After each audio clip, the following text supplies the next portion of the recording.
The ideas that gave birth to our nation are the ideas that our nation is resistant to right now, and we should talk about that all the time. In a world where narratives are shaped by corporations and gatekeepers, independent voices matter more than ever. Badlands Media brings together citizen journalists, researchers, and independent thinkers. The truth is triggering. Question the narrative. Explore the facts. It's authenticity, courage, resilience. Search for the truth others won't. It's not about being first or being right. The information war is changing. It's about being authentic. Embrace the friction. Embrace the friction. Shut the f*** up. Authentically and agonizing. Join the movement. I'm going to say how I feel. Follow Badlands Media. This is about the future. The Badlands. What are the Badlands? Explain those Badlands. That's a hell of a name.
All right. Good afternoon, everybody. Welcome to Geopolitics with Ghost. I'm your host, Gordon McCormick, Ghost of Faith Patrick Henry. This is Badlands Media. Today is July 14th, 2026. And it's Badlands Media. Excuse me, I just got distracted there for a minute. But we have a lot to talk about. There's plenty going on. I was just listening through a second time to President Trump and his meeting with al-Zaidi. I think I'm saying his name right, the Iraqi prime minister. We're going to start there because I think that there's a lot of signal in his meeting there. And I don't know when this was scheduled. I don't know how long this has been on the books. This guy was just elected recently, last month, I believe. And this is his first trip. It's his first time ever being in the United States. It's his first international trip anywhere as prime minister. Comes to the U.S. and the timing of this, I think, is what's critical because the timing is everything. I do think we're going to get some sort of an announcement of a deal. We're definitely going to get an announcement of a deal, some sort of bilateral deal, something's going to come of this. I wouldn't be surprised if it involves a pipeline that runs through Syria, goes from Iraq to Syria, terminates the Syrian coast, and basically bypasses the need for anybody in the West, Europe, in the United States, Canada, South America, any of them to go through the Strait of Hormuz for oil anymore. And that would kind of negate this entire quagmire that we see with Iran. So let's go ahead and bring that up. And we will.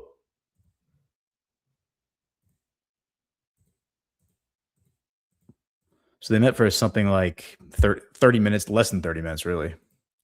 We're not going to listen to the whole thing, but I'll kind of jump through it.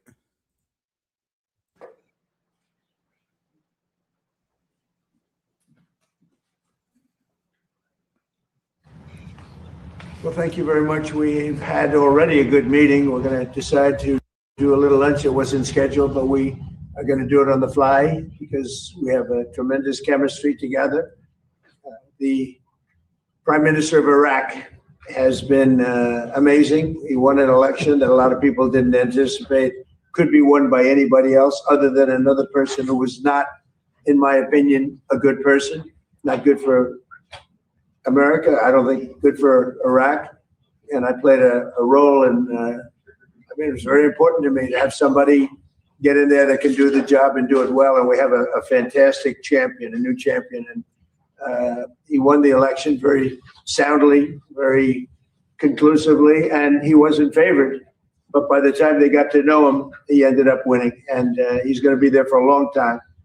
So I just want to say it's a great honor to have the Prime Minister of Iraq with us. He's been a great fighter, and he's been a great fan of America. We'll be discussing that a little bit with you. But they have tremendous oil reserves. They have tremendous potential wealth, and they have tremendous wealth, not only potential. But he's done in a short period of time, he's changed that country so much, especially toward their thinking about the United States. And we have partnerships. Chris was just saying we have tremendous oil partnerships all of a sudden being formed over the last short period of time. And I guess you're going to be announcing them this week or next week, but massive, among the largest. So they have done a fantastic job over the last very short period of time. But they have a great leader, the new Prime Minister. He's a great leader. I think he's going to be there for a long period of time. And it's great to have you at the White House. Thank you very much. And he's a young man. He's young and he's handsome, which I don't like. I'm not happy about it. شكرا جزيلا. لقد عقدنا اجتماعا جيدا وقد دعوته الى وجبه الغداء، وهذا لم يكن ضمن البرنامج والجدول الذي اتفقنا عليه، لكن هنالك كيمياء عظيمه بيننا وبينهم. رئيس الوزراء يقوم بعمل رائع. أنا لم يتوقع أحد أنه سيفوز في هذه الانتخابات، لكن المرشح المضاد له كان شخص لم يعجبني ولم تكن لديه آراء جيدة تجاه أمريكا، لكن كان من المهم جدا لي أن تفوزوا أنتم في هذه الانتخابات، وأنتم تقومون بعمل رائع جدا. والآن لدينا فائز جديد لم تكن حظوظه كبيرة لكنه مع ذلك نجح في هذه الانتخابات. هو شرف عظيم. It's like the longest question in the history of questions. دولة رئيس الوزراء هنا في البيت الأبيض. هو محارب عظيم، وهو أيضا من المعجبين بأمريكا والولايات المتحدة. العراق طبعا دولة غنية لديها الكثير من الاحتياطات النفطية، وهي دولة مليئة بالثروات، وفي وقت قصير تمكنتم من القيام بالكثير وتغيير، على الأقل تغيير شعور العراقيين تجاه أمريكا. وكما قال كريس وزير النفط وأشار إلى ذلك أن هنالك صفقات تجارية كبيرة في مجال النفط سوف يتم الإعلان عنها هذا الأسبوع. أنتم تقومون بعمل رائع وقمتم بعمل رائع. لم تكن زيارة. I think that was a representative. I think what that was is that was I think she was translating all that for the Iraqi press. I think that's what that was. Excuse me. That wasn't. I thought that was the first reporter asking the first question, but that was actually the translator. I think just translating what Trump was saying to the Iraq, because there are press members who don't speak English in this room.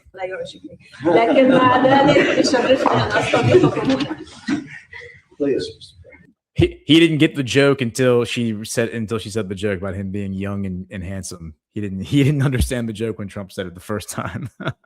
Thank you. أشكر حفاوة الاستقبال لفخامة الرئيس دونالد ترامب. Thank you for the warm welcome by His Excellency President Trump. وهذه هي زيارتي الأولى. This is my first. I want to play this first part because I think it's important. Trump says that this guy is going to be around for a while, so I think it's important for us to hear him in his own voice introduce himself. I think that's important. This guy's going to be a world leader. Let's hear what he has to say. Visit إلى الولايات المتحدة الأمريكية. United States of America. فهذه الزيارة لم تكن زيارة عابرة. This visit was not just like any visit. وإنما زيارة إعلان الشراكة اقتصادية. Rather, it's an announcement of economic partnership. تحدثت مع فخامة الرئيس. Where I talked to His Excellency. 30/9 سوف تخرج القوات By الأمريكية. the 30th of September, the U.S. forces will be out of Iraq. وسوف تدخل الشركات الأمريكية. While the U.S. companies will be inside Iraq. ودائما تخلق العلاقة المجتمعية هي الشراكة الاقتصادية وليس العسكرية. The social relations is about like economy. It's not like about like military relations. أنقل تحياتي. I would convey my greetings من أقدم حضارة في العالم. The oldest civilization in the world. إلى أكبر قلب اقتصادي في العالم وتكنولوجي. Economic and technology heart in the world. وأكرر شكري إلى فخامة الرئيس على حفاوة الاستقبال. My thanks to His Excellency the President for the warm welcome. Thank you very much. Mr. President. Please. Thank you, Mr. President. I have a question for the Prime Minister. Go ahead. To you, sir. If you allow me, I'm going to ask in Arabic. سمو سعادة رئيس الوزراء، هناك طلب أمريكي لحصر سلاح الميليشيات بيد الدولة وكبح جماح إيران وعدم مهاجمة دول الجوار. هل هذه أحداث يمكن أن تتحقق قبل سبتمبر؟ And Mr. President, if I may. Who you with? I'm with Al Arabiya.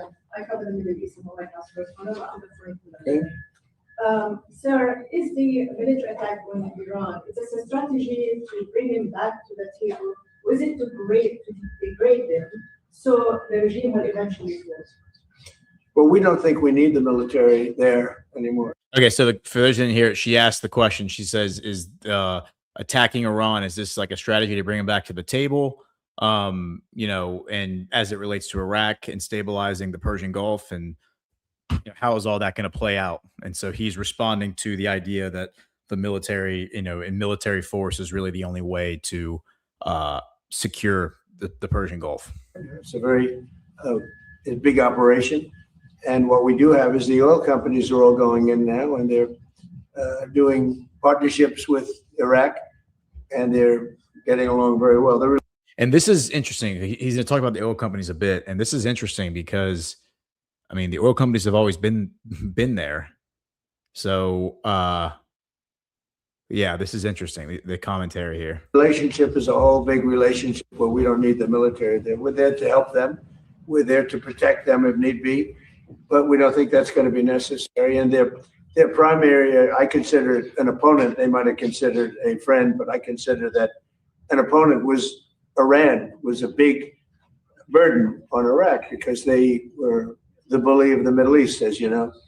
And we were just talking about that, but they're not going to have that problem anymore because Iran has been very much destabilized, and really their military power is just a tiny fraction of what it was just 4 months ago. So they're not going to have that problem.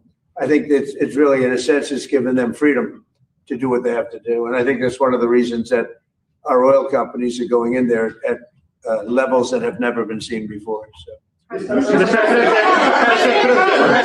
You want to answer? شكرا جزيلا على السؤال. Thank you for your question.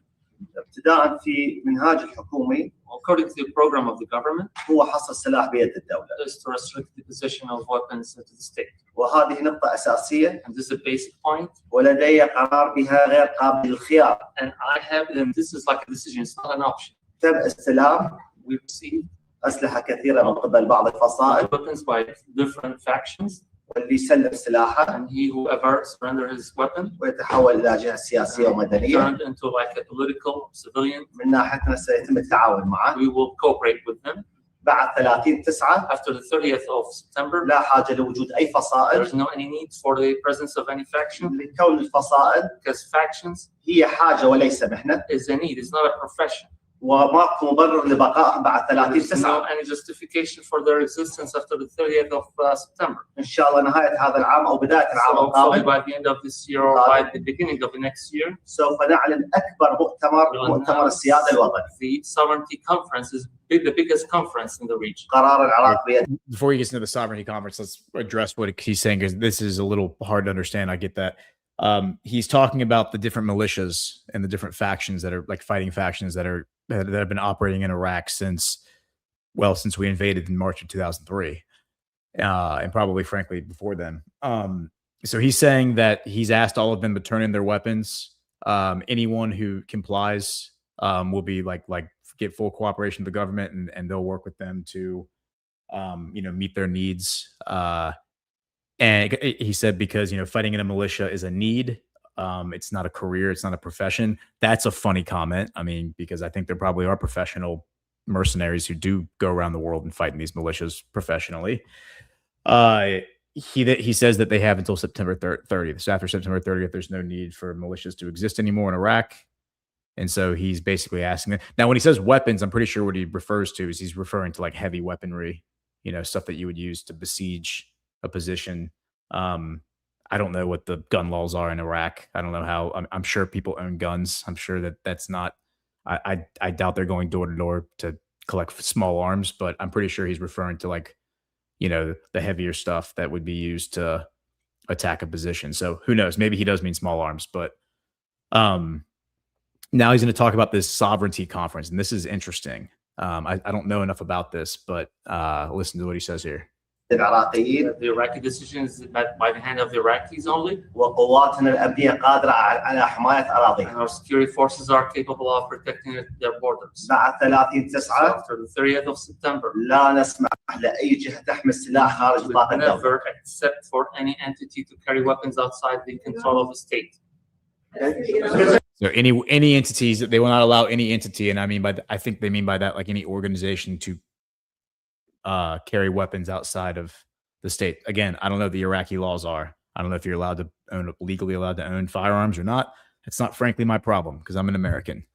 But that's what he's saying. The sovereignty conference, I imagine, is probably some sort of a political summit among all these militia leaders to bring them all to the table to get them on the same page. So yeah, I just want to talk about Zaidi really quick because there are going to be some questions that come up about like Soleimani and Iran and a few other things. So he is 41. He's the youngest prime minister in Iraqi history. Was born in 1985 in Baghdad to a prominent Shia family. Holds a bachelor's degree in law and finance, as well as a master's degree in finance and banking, which he does mention later. He's a member of the Iraqi bar. He heads the board of directors at Al-Shab University and the Ishtar Medical Institute. I imagine the Ishtar Medical Institute is probably in Baghdad, I'm guessing, and is the CEO and owner of Dajila TV. So he literally is he's like a television producer, or owner at least. He owns the Tawan hypermarket chain in Baghdad and is also the owner of Al Owais Group, a conglomerate that includes 15 companies operating in different industries such as food, trade, agriculture, and livestock production, contracting, printing, security services, electronics, and oil. They have contracts with the Ministry of Trade. Until his resignation in 2019, he served. This is an interesting one. He served as the chairman of the board for the directors for the Al Janoub Islamic Bank, gaining experience in banking management and financial governance. According to the New York Times, the bank was sanctioned by the United States in 2024 over alleged money laundering on behalf of Iran and Iranian-backed Iraqi Shia militias, fraud, and the illicit use of U.S. currency. The bank was also banned by the Central Bank of Iraq. According to an investigation conducted by the American financial crime assessment company K2 Integrity, that is a little concerning. No credible evidence was found linking al-Zaidi to Iran-linked financial activities. A source from within the company, speaking on condition of anonymity, emphasized that the previous restrictions imposed on al-Zaidi's bank were, quote, for reasons of reputational risk rather than proven involvement in money laundering.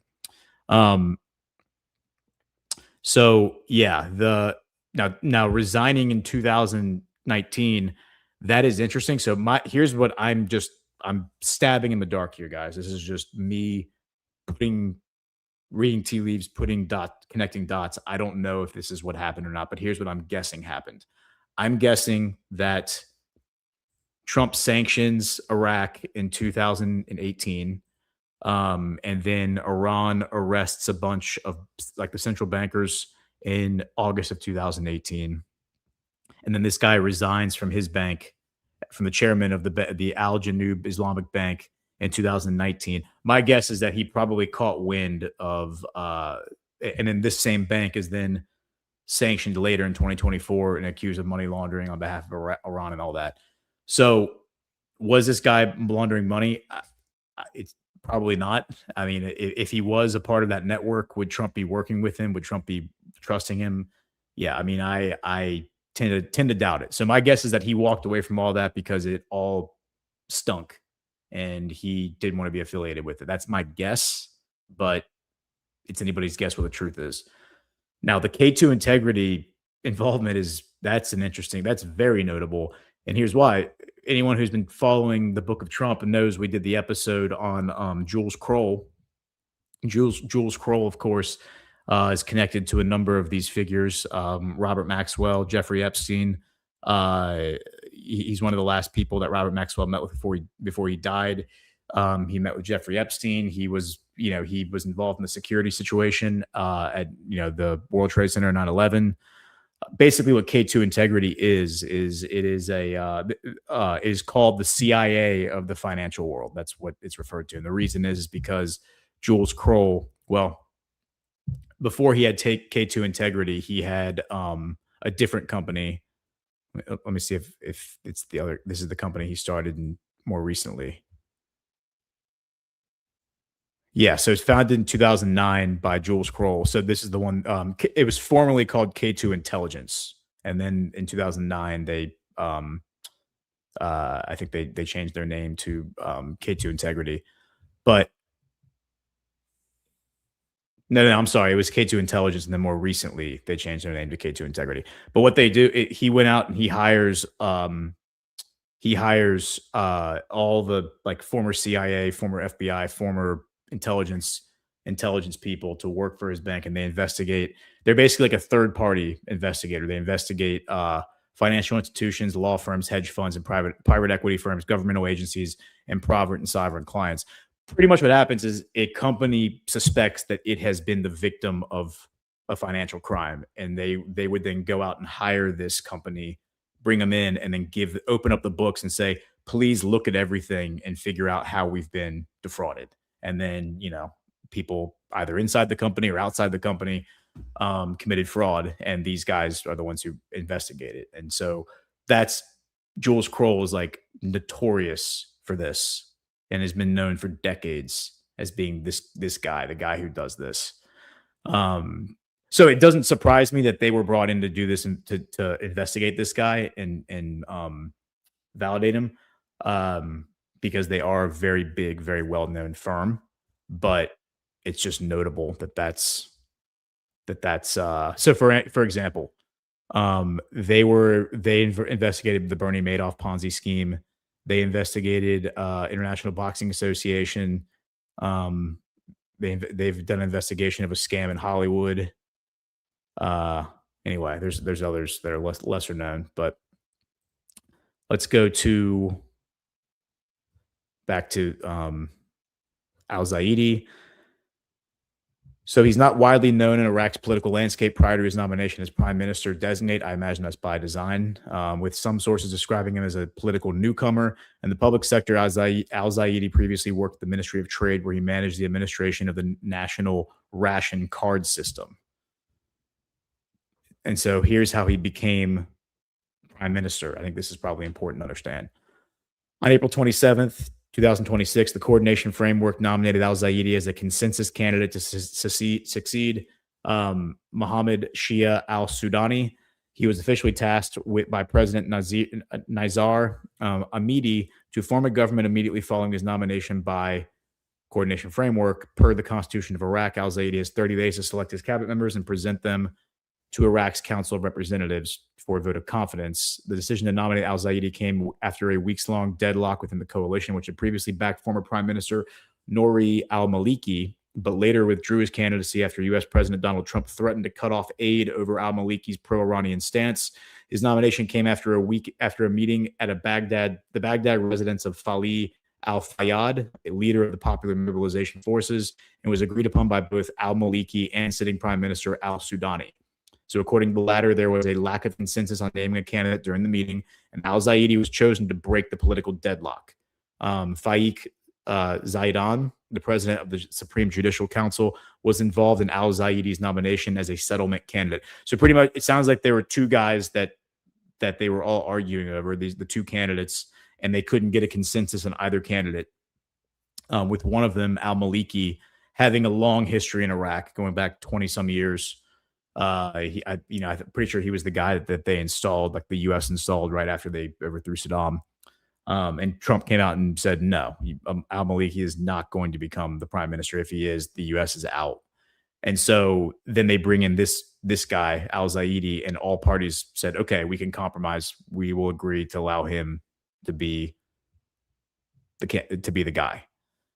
So al-Maliki ostensibly does buy into this. And I think that's important because Maliki, from everything I've read, Maliki is still a player in the political landscape of Iraq. Whatever his past connections are, whether he was a Bush stooge or not, he certainly seems like he was. The fact that he buys into this, I think, is a good sign, because if you're trying to build consensus and get people on board and make sure that there's not like infighting or civil war, any sort of that sort of thing, Maliki being on board, I think it seems like is a good thing. Let's see, was there anything else that was in here? As conflict between the U.S., Israel, and Iran raised in 2026, Trump administration officials ramped up pressure on the Iraqi government to rein in Iran-backed Shiite militias operating in the country. These militias rose to prominence as part of the popular mobilization forces that battled ISIS in the 2010s. So again, these are militias that are being created, that are, I guess they're allegedly backed by Iran, financed by Iran, probably given weapons by Iran to fight ISIS. So are they created by the CIA? Maybe, maybe not, but it sounds like they're actually being backed by other parties, Iran, maybe other parties as well, to fight ISIS, to fight the CIA creation.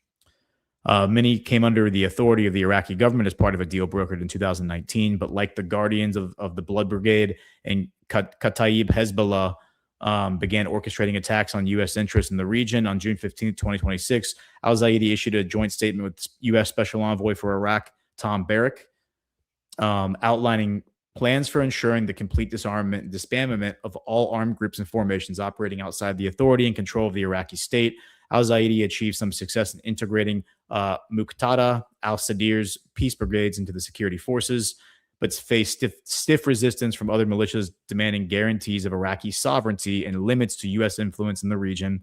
Renad Mansour, an expert on Iraq for Chatham House, that's not a good Chatham House, yikes, described the prime minister's efforts as a veneer going after the militias. Well, if this guy works for Chatham House, then he's bad news bear. So his opinion, I'm going to throw right in the toilet. On June 28, 2026, if he's not happy, that's probably a good thing. If he's accusing this guy of being a bad actor, that's probably a good thing. On June 28, 2026, al-Zaidi ordered Iraqi special forces to raid Baghdad's green zone and arrest at least 47 government officials as part of a targeted anti-corruption campaign. Among those detained was Ali Ma'arij, Iraq's deputy oil minister for distribution affairs. Ma'arij had been sanctioned by the U.S. in May of 2026 due to accusations of diverting oil to supply Iran and Iranian-backed militias. Yeah, I believe the allegation was that he was taking Iranian oil and he was blending it with Iraqi oil and then selling it just as Iraqi oil. So he was like mixing the oils together and then saying, "Oh yeah, all this came from Iraq." Okay, so that kind of gives you the background on this guy. He's basically from the private sector, much like Trump. He's a banker, businessman, a guy from the finance world. Young, 41 years old. That definitely puts him in the conversation of the youngest leaders in the world, along with MBS and Captain Traore, Ibrahim Traore of Burkina Faso, and Kim Jong-un, of course. Kim Jong-un is probably right around that age as well. All right, so let's go back to the meeting and continue listening because, again, there's some good tidbits in here. Thank you, President Trump. I have two questions. I was wondering if you could explain your changing thinking on the Strait of Hormuz, applying a 20% fee. How did you get to the decision you just announced? So when I put that out yesterday, we've been doing that for many, many years. It was never fair to me that we would be guarding the strait when we basically don't take any, we don't need the oil at all. And it wasn't important for us, but it was important for allies. It was important for people that we get along with very well, including the major Gulf state countries. So I put it out yesterday. I thought it was good. I was called by different people, different countries, kings and emirs and all of the people that we all know and we all love. And they've been very strong partners. And they said, we'd love to do it a different way. We'd love to invest in the United States with billions and billions of dollars and continue our record setting, because there's never been a time like this for the United States, with the factories, with the plants, with everything else. And we would like to invest tremendously in the United States as opposed to charging a fee. And I like that, actually, because I don't think anybody should be able to charge a fee for the strait or for any other strait relationship in terms of other sections of the world. I don't think anybody should be really in that position. Okay, so this is an important milestone, turn of events here, because Trump said over the weekend that he's going to take control of the Strait of Hormuz, and he's going to charge a 20% fee. 20% is absurd. You're going to charge 20%, a 20% fee. That is you're gouging. You're making sure people can't. I think that was just narrative. That's just Trump using the power of his pulpit to to come out strong. But as I posted online, or maybe it was in the Badlands news brief, Rubio, I think it was the Badlands news brief. Rubio had said last month, I think a month or two ago, that that the U.S. doesn't believe anybody should be able to charge any fee for crossing the Strait of Hormuz. So it seemed evident that Trump was always going to come back to this, to we're not charging fees, no fees for anybody. But now he's gotten these Muslim countries to agree to invest in the United States, to take their oil profits and invest it in the United States. Part of the deal. But we were doing it as a reimbursement. The Gulf states are going to invest a tremendous amount of money into the United States, and that was very satisfactory to me. I think it's actually much better. If I could also ask, are you aware of why the FBI is looking into Senator Graham's death? Have you gotten any updates on why they were at his home? Well, I don't know why, because I think, he had a problem. His father had a very similar problem, as you know. It's very unique. At first, I heard it was clogged arteries, because he did have clogged arteries. He had a problem with that. He was, I wish he took better care of himself. I say, you can solve that problem. But what happened is actually something that's very hard to detect. It was not related to any blockage. It was a totally different thing. And supposedly, and I've watched all the medical reports, I've had the doctors from the White House come in and explain what happened. And this is something that is almost undetectable. And if it happens, there's not much you can do about it. It sounds unfortunate, but there's not much you can do about it. If you look at his father died of the same thing at about the same age. So there was not much. They say it's almost undetectable. You can detect it by if you have a very bad back. That's a sign. It's a bad sign. So if anybody has a bad back, it's a pretty rough thing to think about. But the fact that's one of the primary signs. And he would tell me he had a bad back, but little did anyone realize it was for that. So, and when that bursts, which it did, it burst. There's not much. So I don't see a lot of evil there. I know there's all sorts of conspiracy theories going along, and I don't think the FBI. I think the FBI is wasting their time if they're doing it. Okay, that's interesting. We are going to come to Lindsey Graham because obviously I talk about him a lot. So I just wanted to start with this meeting. It is funny that Trump acknowledged the different theories that are out there, but that's just obviously to be expected. On the prior question, the Hormuz Strait whole idea for you, that's dead now. That's completely gone. No, I just told you. You have Saudi Arabia, UAE, Qatar, Bahrain, and Kuwait, primarily, and then others. I spoke to all of them, and they would love to invest more money in the United States at record amounts, and that would be very acceptable. And this way, there's no fee. I don't like the concept of a fee, but at the same time, it's not fair that we're protecting this strait for the entire world, for China and everyone. I don't mind protecting it for China. I don't mind protecting it for anybody, but it's unfair that we're not in somehow compensated. And we've been doing this for many years. It's bothered me 25 years ago. It bothered me. During my first term, I was doing things like you have to invest in the United States. But by doing it that way, there's no fee. They're investing and they're getting a return on their money, and it's good. But they're going to be making massive investments into the United States, and I like that much better. There's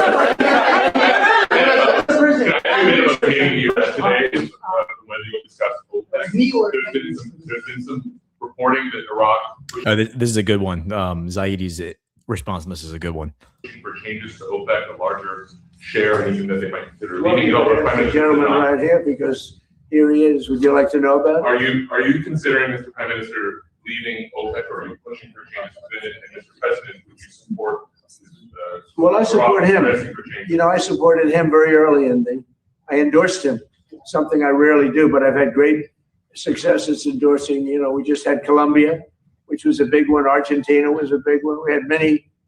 So it seems like Trump plugged this guy in to take over, as opposed to one of these other leaders who have all been around since the Bushes were running Iraq. So interesting. Endorsed. I think everybody I've endorsed from a foreign standpoint, they just win. Yeah. And I've been hearing great things. I'm a student of a lot of history, and I do know a lot about the history of Iraq. And I've watched what was happening in Iraq with the elections. And I put a very strong endorsement out because I was very unhappy with the man that was supposed to win the election. And this great gentleman, I think he's going to end up being a great leader. He won. So I'm very happy about that. As far as OPEC, that's his decision. And you might ask him that question. لا أوبك إحنا أحد البلدان المؤسسة لها. We are one of the countries that established OPEC. لكن نريد حقنا وحصة منصفة للعراق. We need like a fair share for Iraq.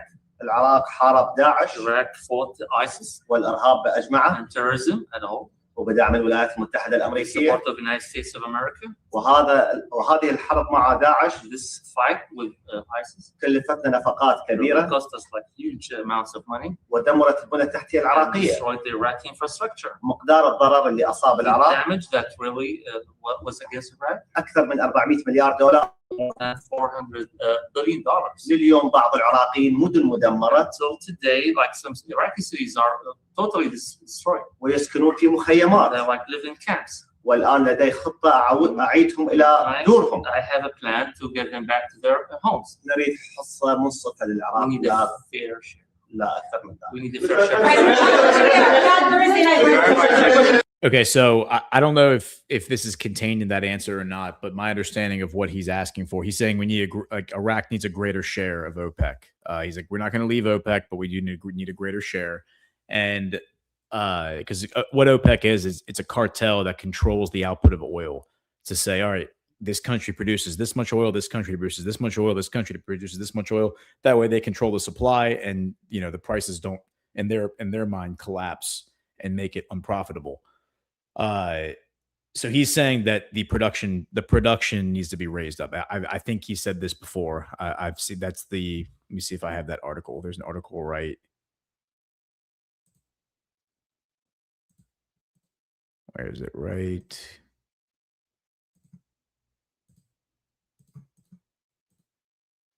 Yeah. So that's the interpretation, is that right here, Iraq needs a fair share within OPEC, says Prime Minister.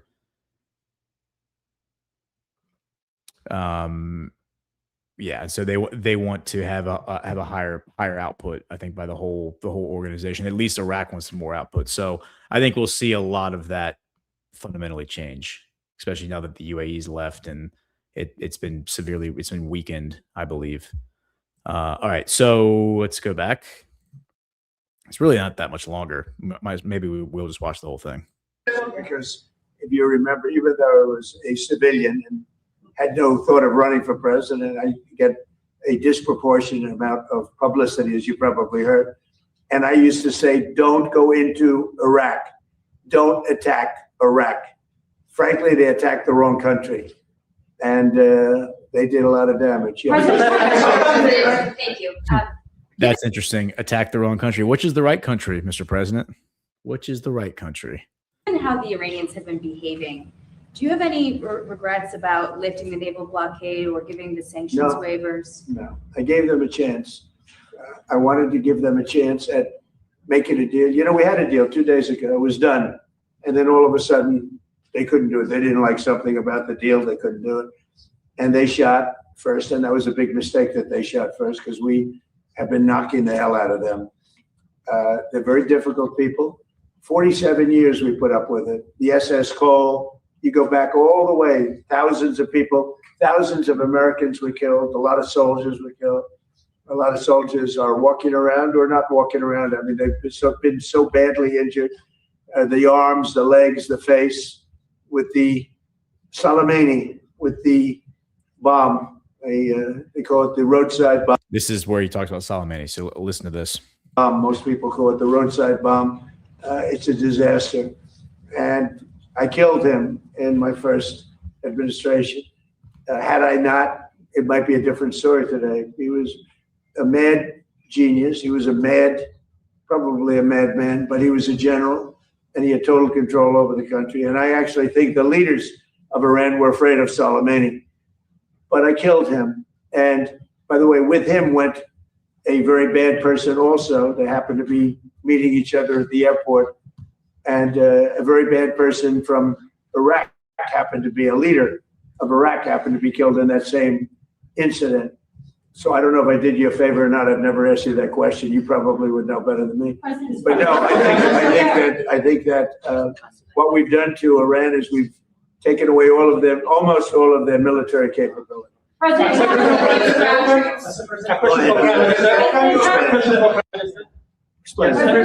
Okay, so who he's referring to is Abu Mahdi al-Muhandis, an Iraqi-Iranian militia commander who was deputy head of Iraq's Popular Mobilization Forces, the founder and senior commander of Kataib Hezbollah.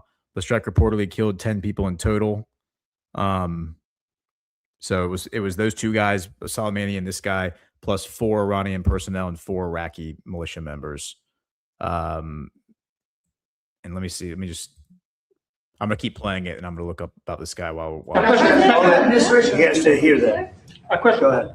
هو بيسأل عن قاسم سليماني وأنه تم قتله على يده في الولاية الأولى له في عندما كان رئيسا للولايات المتحدة.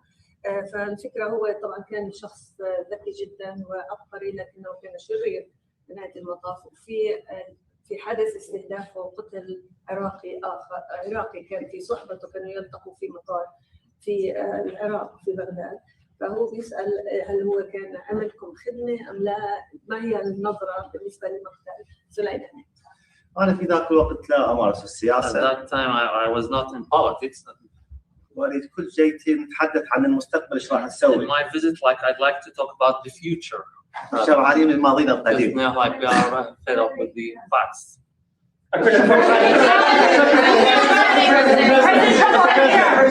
so real quick, this Muhandis guy, yeah, I mean, he's like operated with these militias. He's been designated a terrorist since 2009. He's been accused of being a terrorist since the 1980s, and it says he was the following the 2003 U.S.-led invasion of Iraq, he served as a security advisor to the first Iraqi prime minister after the invasion, Ibrahim al-Ja'afari. So I guess that wasn't al-Maliki. It says he was then elected to the in 2005. He was elected to the Iraqi parliament as a Dawa party representative for the Babil government or governorate. When U.S. officials realized his identity in connection with the 1983 attacks, they raised the issue with then Iraqi Prime Minister Nouri al-Maliki. In 2006 or 2007, he had to flee to Iran. He formed Kataib Hezbollah between 2003 and 2007. Okay, so he had to run away when they figured out who he was. Mr. Producer, Mr. President, thank you for your time. Last year in May, the Prime I also liked Zaidi's answer about looking to the future. He's like, I wasn't in politics back then when all this other stuff you're asking about was going on, so I'm not going to take personal responsibility for that, but we're going to look forward. Prime Minister of Kurdistan region, Masroor Barzani, signed about $110 billion in energy deals with U.S. companies here in Washington, D.C. Right. Mr. President, if Baghdad and Erbil work together better, that investment could grow. What is your message and advice to the leaders in Baghdad and Erbil to work together? Why I'm asking this question? Because you are a miracle maker, Mr. President. I love this question. It's my favorite question so far. So what the guy's asking is, what advice do you have for Iraqis listening for how we can build this economic relationship, this trade partnership that you announced last year? I heard him say 110 billion. I think he meant 110 million, but that was announced last May. Let's listen to Trump though. Thank you very much for the question. Look, Baghdad, I think, and I and this country, we're going to make some tremendous music together. We haven't been dealing very much over the last 4 or 5 years with the previous administration. Iraq has tremendous potential because of their oil and because of other things, but because of their oil. And we're going to be doing a lot of deals. We're going to create a lot of jobs for both countries. And we're going to be taking out a lot of oil. A lot of oil is coming out. And the American companies are doing it. Mostly American companies now. They don't want to do business with others.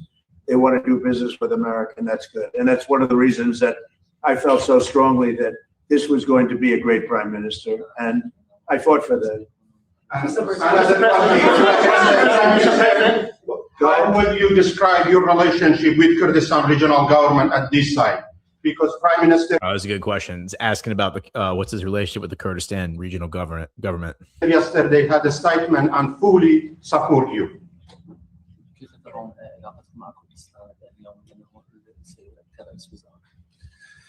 أنا أنظر للعراق جسد. I look at Iraq as a body.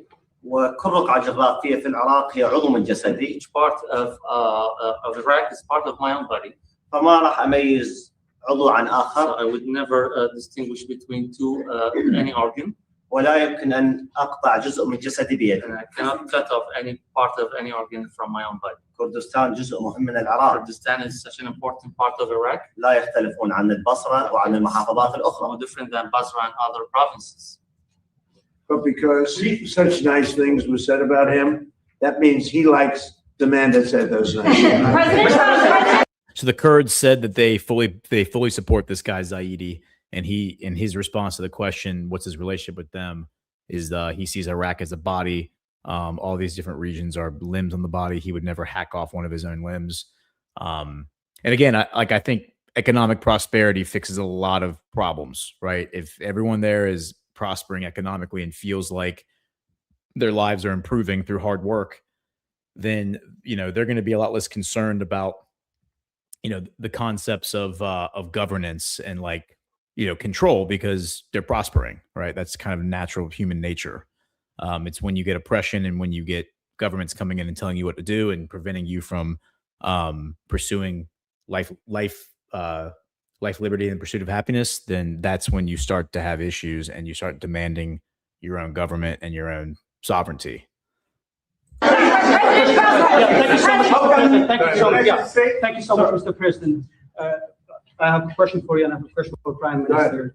The first question, Mr. Prime Minister, why did you choose the United States as your first trip abroad? And what concrete steps do you take when you go back to Iraq to make sure that the agreements you are reaching in Washington, D.C. implemented? أنا ورثت بلد ثقيل. I inherited such a heavy burden country. وأنا كماجستير مالية. I have a master's degree in finance. حللت الوضع الاقتصادي للبلد. I analyzed the economic situation of the country. هذا الثقل يراد معي شريك استراتيجي يحمله معي. With this burden, I need such a strategic partner to really lift this burden. واهم شريك استراتيجي في العالم The most important strategic partnership هو الولايات in the المتحدة world الأمريكية. is the United States of America. فلم تكن زيارتي عابرة أو من فراغ. It wasn't just like any visit or came out of. ولم تكن عاطفية وإنما It's not عقلية. emotional. It's about mind.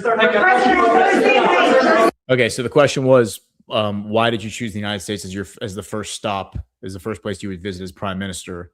And he said he has a master's degree in finance, and he did the calculations, and he looked at the Iraqi economy and determined that obviously oil, like just like Trump said, oil is the bloodline of that's the lifeblood, rather, the lifeblood of Iraq, of the Iraqi economy, and the greatest partner for oil is the United States. And so he's coming here. He's communicating right now that they're going to announce some sort of an oil deal. Again, I think it's going to be a pipeline through Syria to the Mediterranean, but there's probably going to be other deals announced as well. Inflation slowed to 3.5%. Yeah, thank you. Will this trend hold now that strikes on Iran? I think so. I think it's going to, inflation's down. We inherited the worst inflation in the history of our country. They say 48 years. It was the worst of Todd and Howard and Marco and even Pete, because he's watching his dollars, right? But they've done a fantastic job. We've all done a fantastic job. So we had the worst inflation in history and the history of our country. I mean, we had months where it was 9 and 10%. And now we have a report just came out. It was just released. Thank you for bringing it up. But the report was incredible. Inflation is way down. That means prices are coming way down. And we're doing a great job. Remember that for the midterms. I say to that camera, remember that because nobody else could do it. Prices are way down. Prices are coming way down, and we're going to bring them much lower yet. Around the world and around the nation are anticipating your big announcement on Thursday night regarding election machines and integrity. Can you give us sort of a sneak peek about what to expect and tell the Well, I'd audience rather in save America? it. It will concern that subject, and we'll have a couple of other things to Why say should people also. watch them? But I'd rather save it. But it's really big news. It's really, really big news, and our country has to shape up. But that's what we're going to be talking about Thursday. Is it doesn't get bigger, because without free and fair elections, you don't have a country. We'll be discussing other things too, but it's going to be a very big announcement. Yeah, Yeah, I do hope that it's going to be foreign interference. I hope he's going to cover foreign interference. Again, like I said on Daily this morning, I don't think it's going to be new information for this audience, for the Badlands audience, only because we are at the cutting edge of like knowing about election integrity issues and understanding them at a level that most other audience groups don't. Because we have Ash and CanCon and others, like Chris and John, of course, pursue that as well. But yeah, I do hope he covers foreign interference and talks about how the election was stolen internally, of course, but the foreign interference, I think, is where it becomes a national security issue, and it becomes, that's where the military would have an interest in it. Mr. President, your administration pushed hard to shape Iraq's leadership and tied U.S. support to disarming Iran-backed factions. With the September 15th deadline weeks away, what happened in Baghdad misses it? And does the U.S. troops withdrawal from Kurdistan region still proceed on schedule? I think everything's on schedule. We have here we are. I mean, we're right now. I even called for a lunch that wasn't scheduled. Okay, so in that way, but no, I don't think I've ever done that where we didn't have lunch. I said, let's have lunch. You know why? Because I like them. At least in the lunch. I like them. So I think that's all going to work out very well. Yeah. Sir, do you want this Russia sanctions bill signed within the next week or two, and will you sign it? Well, I know that Lindsey wanted it very badly. I think they may be adding Iran to it. They're going to add Iran, which is a very big thing. If they did that, they may add Hezbollah too. Just put them if you do business with Hezbollah. So we're looking at that, but they're seriously thinking, and this is in honor of Lindsey. This was his thing. He wanted this more than any other thing. You know how he felt. And there's a good chance that it gets done.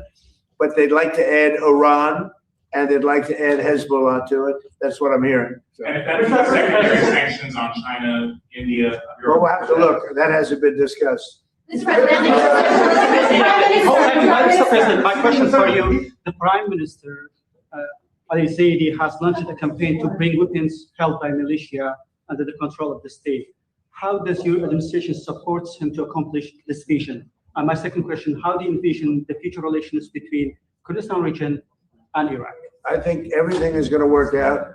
I think the Middle East, believe it or not, is coming together. We're getting rid of the bully of the Middle East. Iran was the bully of the Middle East. They bullied Iraq. They bullied every country. There was fear all over the Middle East with other countries. I understand that, but there was fear.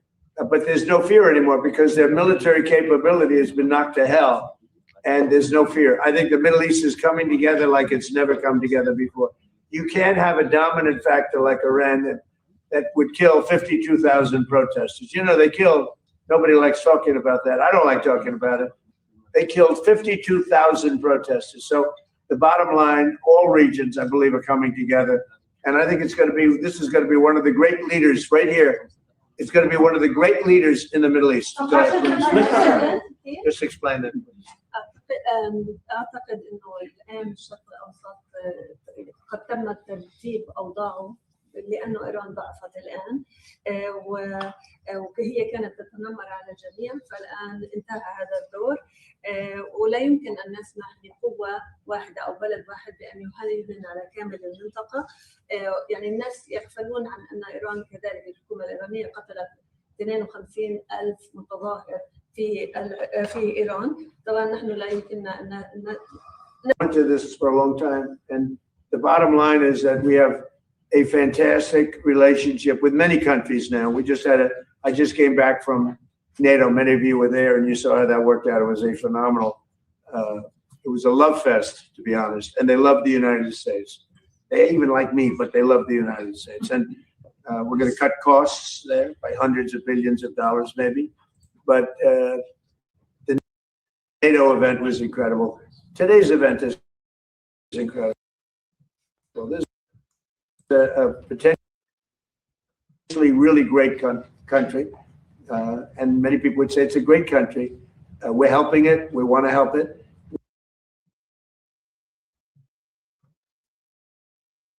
We have a fantastic relationship with the new prime minister. He's a strong person. He's very much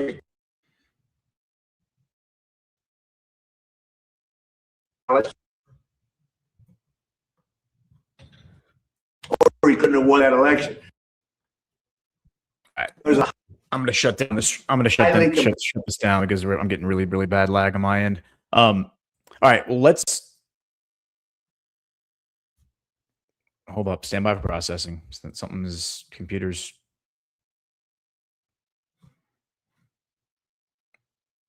Trying to think. It's trying to think.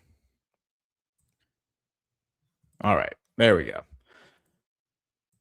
Sorry about that. I was just the computer was trying to do too many things at once, I think. Too many tabs open. That's definitely what the issue is. But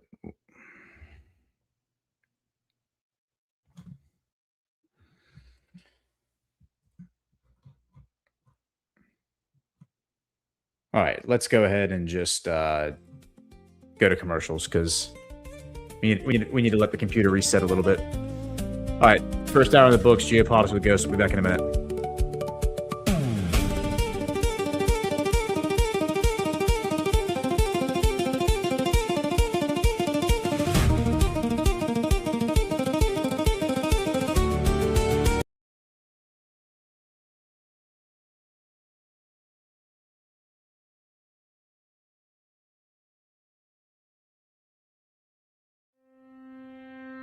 Science proves that a healthy immune system is the body's first defense against the smallest of ailments to the most catastrophic. Coriolus versicolor is the most sought-after, all-natural supplement for both humans and pets to help boost the immune system. There are over 400 studies worldwide on its effectiveness in humans, including Sloan Kettering Cancer Center, MD Anderson Cancer Center, and now from the University of Pennsylvania School of Veterinary Medicine, Together, we can help reverse this terrible tide now plaguing your loved ones and give them the immune-boosting supplements that they need.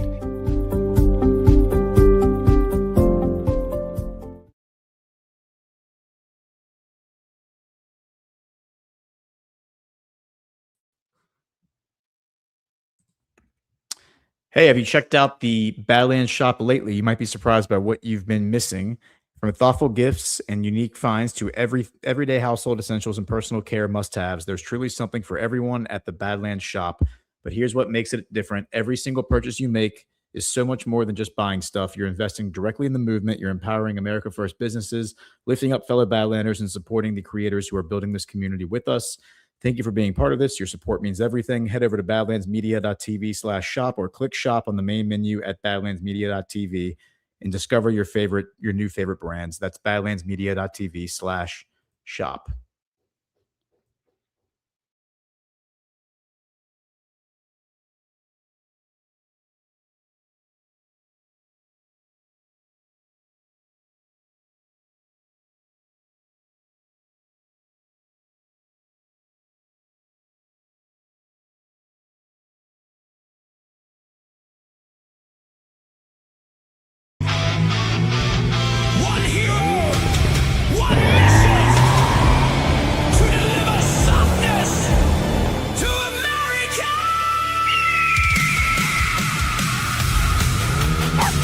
No, Gigi, we can't stop for snacks, dude. We have to deliver all of these soft disclosure gift cards. He goes by Zach Payne. The motion detector!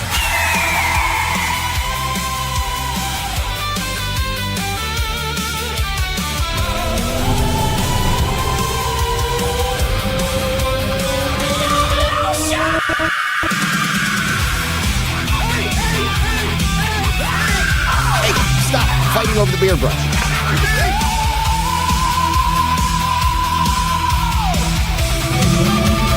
Life finds a way. Hydrate your elbows, moisturize your soul. Feel the rhythm together. You feel alive and let the lotion roll.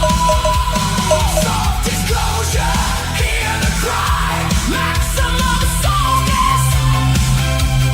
Do or die. Muffin, hit it.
All right, welcome back to Geopolitics with Ghost. I'm your host, Gordon McCormick, the Ghost-based Patrick Henry. This is Badlands Media, and today is July 14th, 2026. Let's get back to the news. So we're just wrapped up the press conference with the Prime Minister of Iraq, al-Zaidi.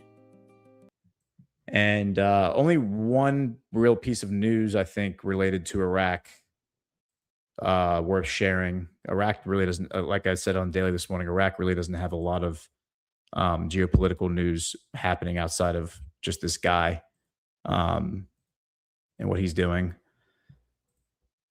So Turkey and Iraq, this is announced 5 days ago, signed a 12-month extension to an oil pipeline deal. This is Turkey and Iraq are set to sign within days a one-year agreement to keep open the crude oil pipeline between the two countries. Turkish Energy Minister Alparslan Bayraktar, it's a hell of a name, said on Thursday. Their decades-old pipeline agreement, which governs exports through the pipeline, is due to expire on July 27th. Quote, we have brought the agreement that will cover the next 12 months to the final stage. We aim to sign it in the coming days. Baraktar, who was in Baghdad for an official visit, said in a statement, adding that the oil flow from Iraq to Turkey's port of Sayan on the eastern Mediterranean coast will continue.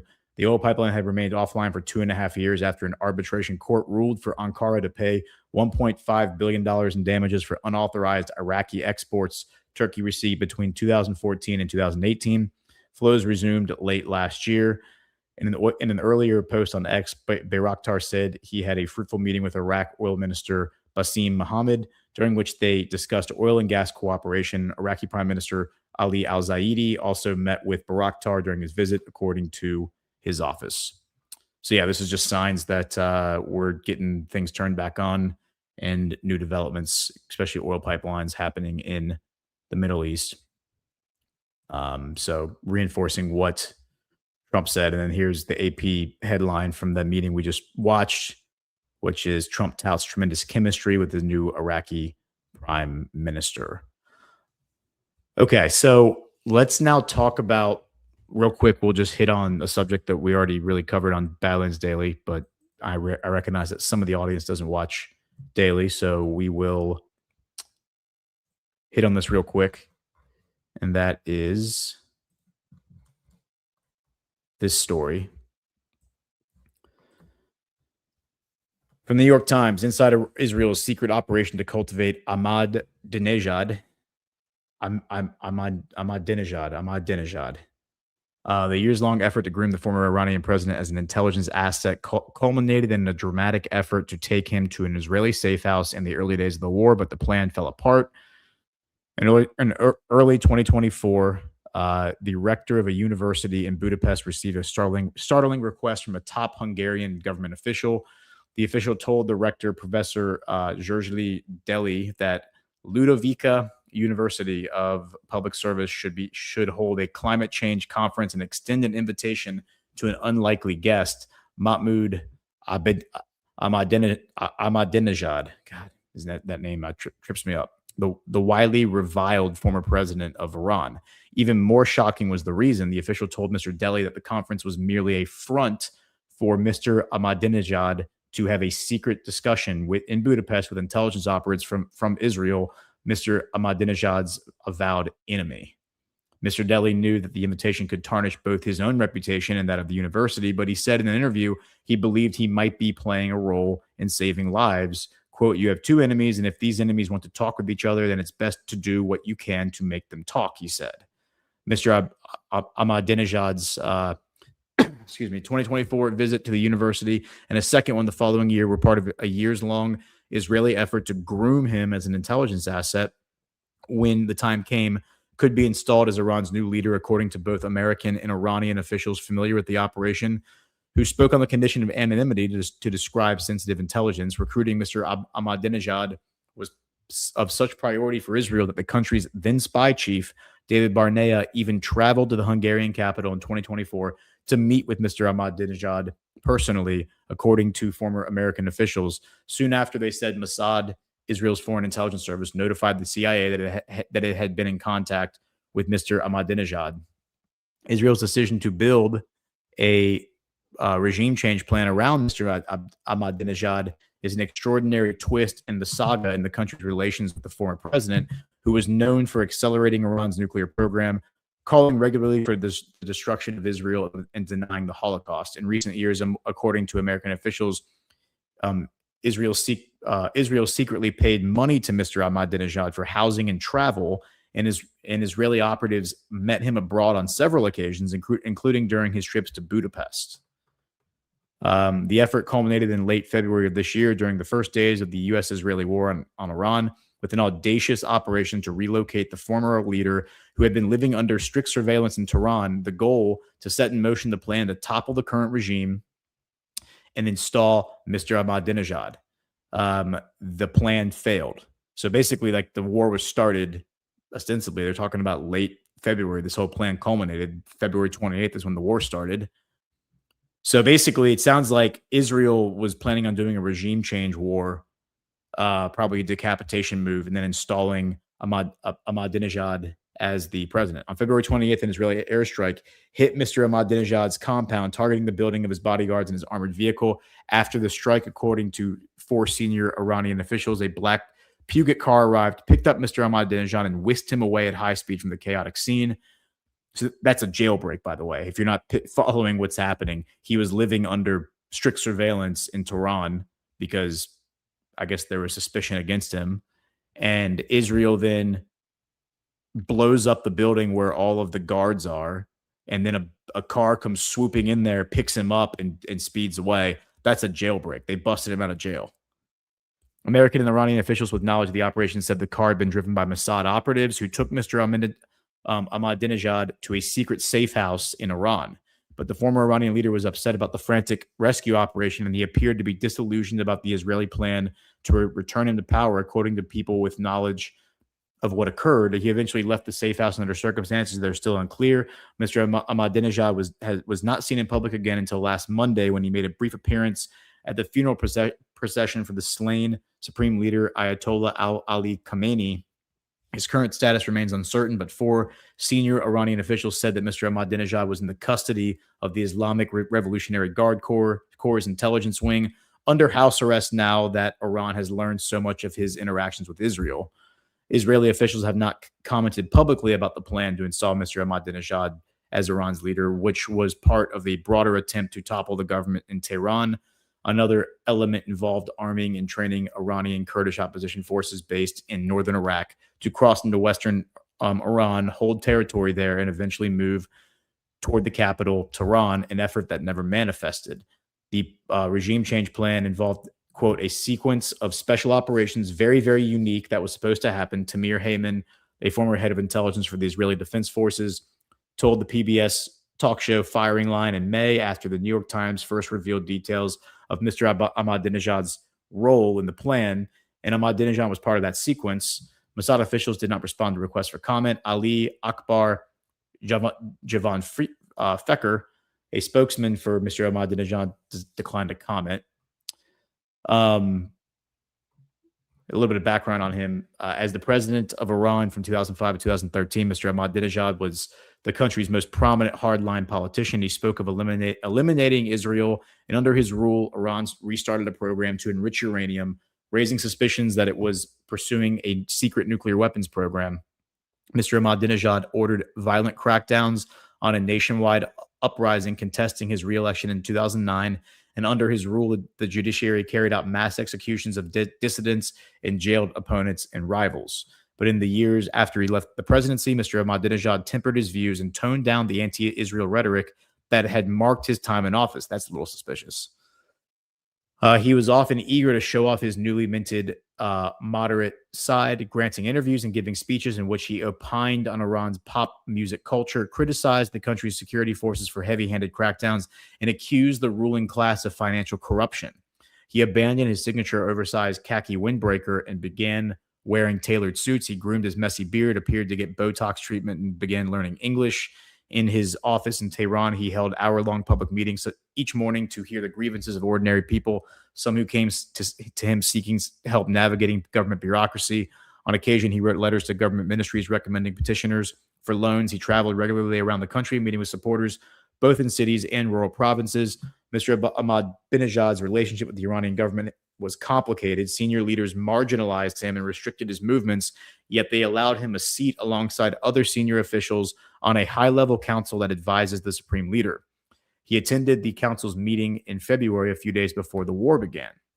Many in Iran saw cynical political motives in Mr. Ahmadinejad's transformation, which they viewed as an attempt to burnish his populist credentials and distance himself from ruling officials. He retained a base of support among working-class Iranians, and his advisors were certain that his goal was to one day return to power. Ahmadinejad would not do this for money. He has money. He has a wide economic network. He would do it for power. He wants to be at the helm of power.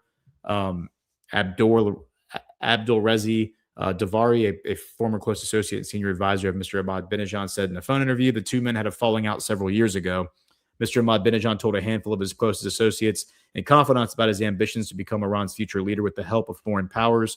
According to an associate in his close circle who spoke on the condition of anonymity to describe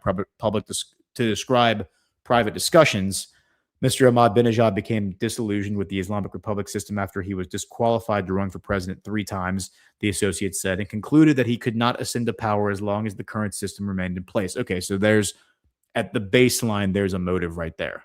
He just wanted to stay in office, and the term limits or whatever wouldn't let him do it. He was concerned that in the event of a war and regime change, Americans and Israelis would choose some opposition figure outside of Iran who did not know the country, and Iran would be destabilized, the Associate said. He described himself to those around him as someone who could play the role of a reformer, like the former Russian President Boris Yeltsin, and said that if he came to power, Iran would recognize Israel and normalize relations as part of President Trump's Abraham Accords, the Associate said. Israeli intelligence agencies were closely following the brewing rift between Mr. Ahmadinejad and the Iranian regime during this period, according to 2 Israeli defense officials familiar with the intelligence assessment at the time. Of particular interest, the officials said, was Mr. Ahmadinejad's growing resentment of Ayatollah Khomeini and other senior figures who had disqualified him from running for president again. Mr. Ahmadinejad's actions began to arouse suspicion within the intelligence branch of Iran's Revolutionary Guard Corps, which is responsible for safeguarding the Islamic Republic against foreign interference. The suspicion grew, according to 2 members of the guards and an intelligence official familiar with the case, after Mr. Ahmadinejad began sending public letters in 2017 to Mr. Trump and later to Saudi Arabia's Crown Prince Mohammed bin Salman. Mr. Trump lavished praise on both men. After the Israeli strike this year that initially freed Mr. Ahmadinejad from surveillance by the guards, Iran's intelligence agencies began investigating and piecing together his connection to Israel, according to the 4 officials. It is unclear when Israeli operatives first tried to recruit Mr. Ahmadinejad. Iranian officials said there was at least some contact during a 2003 trip that Mr. Ahmadinejad took to Guatemala to attend a conference focused on the environment. So are we seeing a pattern here, guys? Climate, like, we should just look at every single climate change summit and conference as a front for a Mossad operation. They put together an entire climate summit and probably had people there who earnestly thought they were there to talk about the climate change, when really it was all just an elaborate ruse to get Ahmadinejad in the room with some Mossad agents. Okay. The invitation came from the government of Guatemala, a country that has closer diplomatic ties to Israel than most in Latin America. Mr. Ahmadinejad almost did not make the trip, as he was stopped at the airport in Tehran by security forces who refused to issue him a boarding pass and allow him to leave the country. He staged an hours-long sit-in at the airport, which became a public spectacle as he took photographs of the ordinary Iranian travelers, airport and airline staff, and posted updates on his social media page. Eventually, Iranian authorities allowed Mr. Ahmadinejad to board the plane and attend the conference. Quote, some people told me not to travel to Guatemala. I told them my brother, the Minister of Environment, invited me. Mr. Ahmadinejad said in one of the videos of the trip, this is a very important country in Latin America. The following year, he made his first trip to Hungary to attend the university conference, meeting in Budapest with Mr. Barnea, who led Mossad for 5 years until last month. Hungary, which was led at the time by right-wing Prime Minister Viktor Orban. This is an interesting twist or wrinkle as well. And perhaps closer ties to Israel than any other European nation. Mr. Orban and Prime Minister Benjamin Netanyahu of Israel made trips to each other's countries. Mr. Netanyahu gave a speech of his own in April 2025 at the same university, which presented him with a public service award. There's a picture of that. 2 months later, Mr. Ahmadinejad returned to Budapest just days before Israel launched a war in Iran, a visit that was a cover for him to meet with Israeli intelligence operatives. This was days before the June 13th 12-day war that began last year. His Iranian bodyguards from the Guards Ansar unit, who accompanied Mr. Ahmadinejad on all of his foreign travel, reported that on at least 2 occasions he had managed to shake off his security detail and disappear for long meetings during the June 2025 trip. Well, okay, that's suspicious. In a report about the trip, the bodyguard said they had confronted Mr. Ahmadinejad about his disappearances and that he told them that he had been meeting with university professors, according to 2 Iranian guard members and 1 intelligence official. At the university conference, the former Iranian president delivered a lecture in English, surprising attendees by abandoning the signature Quranic verse he once recited at the beginning of every speech. Dressed in a tailored dark blue suit, he spoke about shared humanity and a changing world order, offering his own views on how a new world could emerge, according to videos from the trip posted to his social media. In an interview he presented Mr. Delhi, the university rector, with a copy of the Book of Kings and by the ancient Iranian poet Ferdowsi.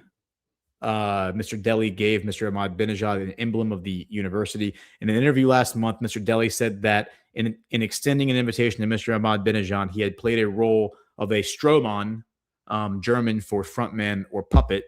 Until last week, Mr. Ahmadinejad had not been seen in public since late February, when he was whisked away from his Tehran home in the Black Puget. Last Monday, he made a brief appearance, at the funeral, and that's kind of the end of it. So again, like, number one, is this reporting even like true and accurate? New York Times, so you never know. Let's just give it the benefit of the doubt and just say it is, and just operate from we're being given information that was given to this reporter, and the reporter is relaying it in earnest. This is all pretty suspicious to me. First of all, so people online, I posted about this yesterday, and one of the responses I got was from someone saying that this doesn't vibe with reality, because like the idea that this guy was a Mossad asset because he, let's see. Let me see if I can pull that up. Because he gave a speech at the UN, and I think it was 2011, where he said that Israel did 9/11. And so let me see if I got it right here.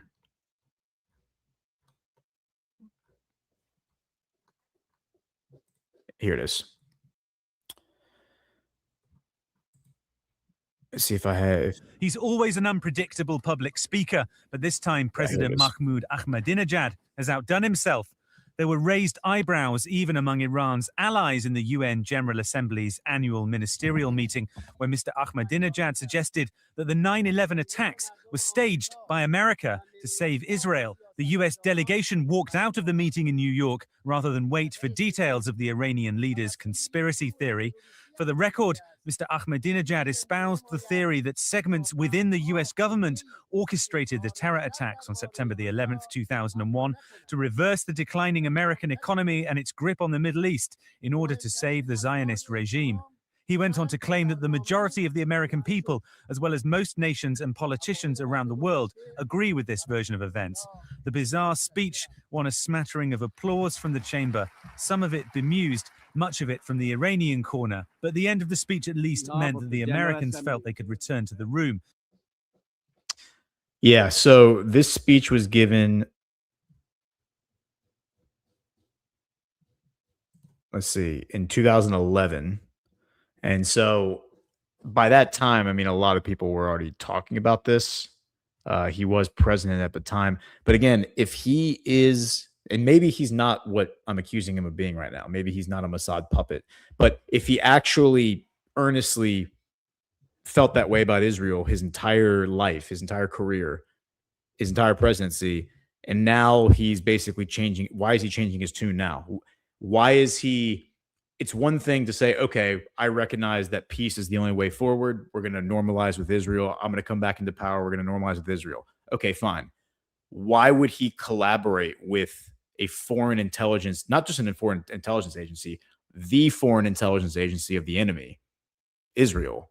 And why would he, why would he collaborate with them to overthrow his own government and then install himself as basically king, as president? That doesn't make any sense. It makes zero sense whatsoever that he wouldn't be working at least with some earnest actors inside of his government to do that. The fact that you would work with what is widely considered inside of his country, the enemy, Israel, to do this, especially after Israel already attacked Iran last year, doesn't make any sense. It does not make any sense. So what makes more sense is the idea that this guy has been an asset the entire time. And it's important to recognize that what Mossad does is they cultivate opposition. And a lot of people have trouble wrapping their heads around this, but it's actually not that complicated. You need a boogeyman in order to justify your, aggressive action. So the idea that Nick Fuentes actually is working for Israel is actually not that crazy of an idea, because Nick Fuentes is kind of a cartoon character of like anti-Semitism online, right? He kind of plays like a character almost the same way Alex Jones plays a character. And you need, like, as the founder of Zionism, Theodore Herzl said, anti-Semitism will be the Jewish people's greatest, or the Zionists' greatest ally in creating Israel, because by pointing to anti-Semitism and saying this is why we need our own country, because we're not welcome anywhere else in the world, because these kind of people exist, and as long as we are living anywhere else in the world, they're going to come after us. They're going to persecute us. Now they're trying to use that as the justification for expanding the borders of their country. We need a bigger country so we can have more of a buffer zone, more of a security zone. It makes way more sense that Ahmadinejad was an Israeli asset who cartoonishly would call out Israel, talk about how evil Israel is, talk about how he wanted to destroy Israel, openly talk about building a nuclear weapon, refining uranium, all of those things. It makes way more sense that he would have done that as a cartoon character, as a cutout. So then Bibi Netanyahu can come in and say, do you see how evil Iran is? We got to go after Iran. If we don't, they're going to kill all of us. That makes a lot more sense than the idea that this guy was like an earnest opponent of Israel, who now suddenly just decided he was going to collaborate with Israel to overthrow his own government and install himself as king. That doesn't make any sense. I'm not buying it. Not buying it at all. Also, we have been told by like all the Zionists, all the neocons have all told us how evil the Iranian regime is, how evil the Ayatollah is, how evil the IRGC is, that they kill people without a second hesitation, that 52,000 protesters were killed, as President Trump just said.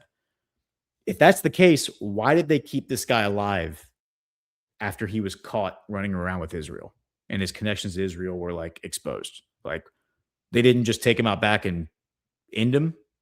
They kept him on house arrest. That doesn't make any sense either. So either we're being lied to about what the IRGC is, or the IRGC just doesn't exist anymore because maybe devolution happened. Maybe this continuity of government thing went into place and the IRGC no longer functions as it did before. I'm wondering if that maybe is the reason. But anyway, yeah, and David Barnea, I went through those posts that I made before about David Barnea this morning. But David Barnea, the fact that he's involved in this, that's kind of the signal to me that some of this reporting, at least some of it, is probably accurate, because if anyone is going to go cultivate this relationship with Ahmadinejad, it's going to be David Barnea. Here's my post from 2023. I encourage everybody to read this thread I just finished on Mossad Director David Barnea. Barnea's obsession with Iran as a kinetic adversary began when he joined Mossad in 1996. I think his recent appointment as director in 2021 is not a coincidence, and his mission is to help start a regional war with Iran that will engulf the entire Middle East and escalate into World War III, which of course is happening now. So anyway, let's now pivot to, we'll talk about Lindsey Graham for a few minutes, because Lindsey Graham, just because we've talked about him so much in all of his different comments that he's made. President Trump's comments during that press conference were certainly notable. I don't need for there to be a certain outcome with Lindsey Graham. Like, the idea that he just died of a heart attack, it's like, okay, he died of a heart attack. Like, that's perfectly acceptable to me. Like, I don't need there to be some grand conspiracy, or think that necessarily adds value to the story if it is a conspiracy. With that said, I am open to the idea that, you know, we've discussed this in private chats and elsewhere, but given his track record, given his record as in the Air Force, was he a long play? Was he a mole? Was he somebody who was like the long con, right? Little hesitant to go there with that, only because of like his track record of like warmongering and going and setting up ISIS in North Africa. I mean, man, there's a lot of like moral ambiguity with that line of thought. But again, I'm open to all possibilities. I'm also open to the possibility that he was assassinated. I'm also open to the possibility that everything I just said is not true, that he's not a long con. He actually was an earnest bad actor. And maybe he has been flipped, and maybe he is, stowed away somewhere because they took him off the board because things are about to change in the Middle East. I don't know. These are just all possible ideas. Don't need to spend a lot of time like worrying about which one is right, which one's wrong. The fact that the FBI is going to his house is definitely interesting. That is extremely interesting. And the fact that they've gone back now, I think a second time is, here's the Hill. FBI visits Graham's D.C. home. FBI personnel visited late Senator Lindsey Graham's home in Washington, D.C. on Monday, less than 48 hours after he died of an aortic dissection. At least 6 men and 2 women in FBI gear were at Graham's row house in the Capitol Hill neighborhood of D.C., according to footage shot by Nexstar's Vinay Simlot. At one point, an FBI agent entered the home after a man wearing a U.S. Marshal's service jacket exited it. Now, that's strange. Why are the U.S. Marshals at his house? Later on, 2 agents wearing blue and yellow FBI windbreakers entered the home. While agents went into and out of the home, a man wearing an FBI jacket stood watch outside near a large black container. At one point, another man wearing bureau gear retrieved a manila folder from the container. Graham died on Saturday evening after what his office called a brief and sudden illness. The chief medical examiner preliminarily ruled Sunday that the 71-year-old died of aortic dissection due to a cardiovascular disease. On Sunday, FBI Director Kash Patel said his bureau was assisting local authorities and has made every necessary resource available in the wake of Graham's death. The FBI declined further comment regarding Patel's post. Metropolitan Police Department Chief Jeffrey Carroll said Sunday his unit is leading the investigation into the death of Graham. A law enforcement source told News Nation's Jackie Coppell on Monday that MPD remains on the lead, with the FBI providing resources. The Hill has reached out to the FBI for comment on its presence at Graham's home. In a joint statement with Carroll, the office of Francisco Diaz, the chief medical examiner for D.C., noted that it will take time to complete the comprehensive toxicology and microscopic testing of Graham. Such tests will determine whether the late senator had any substances in his system when he died. Yeah, so some of the notable things that were happening regarding Lindsey Graham's death, like around his death, he went to Turkey. He attended NATO, right? And then after that, he went to Ukraine and he met with Zelensky. And allegedly, he went to a drone factory. Now, people are saying it was like a top secret drone factory. That seems a little strange that a U.S. senator would be visiting a top secret drone factory. But the rumors that are out there are that this drone factory is blown up by Russia, and that he was killed in that attack. That is, again, there's a little bit of ambiguity there with the timeline, because apparently he was back in the United States and he died at his home. That's what they're saying. Don't know if that's true or not, but if he died in Ukraine, I don't know. It's a little difficult for, I think, to put him back at his home and then say he died in his home. Who knows? But President Trump did make this comment. I thought this was interesting on Newsmax last night.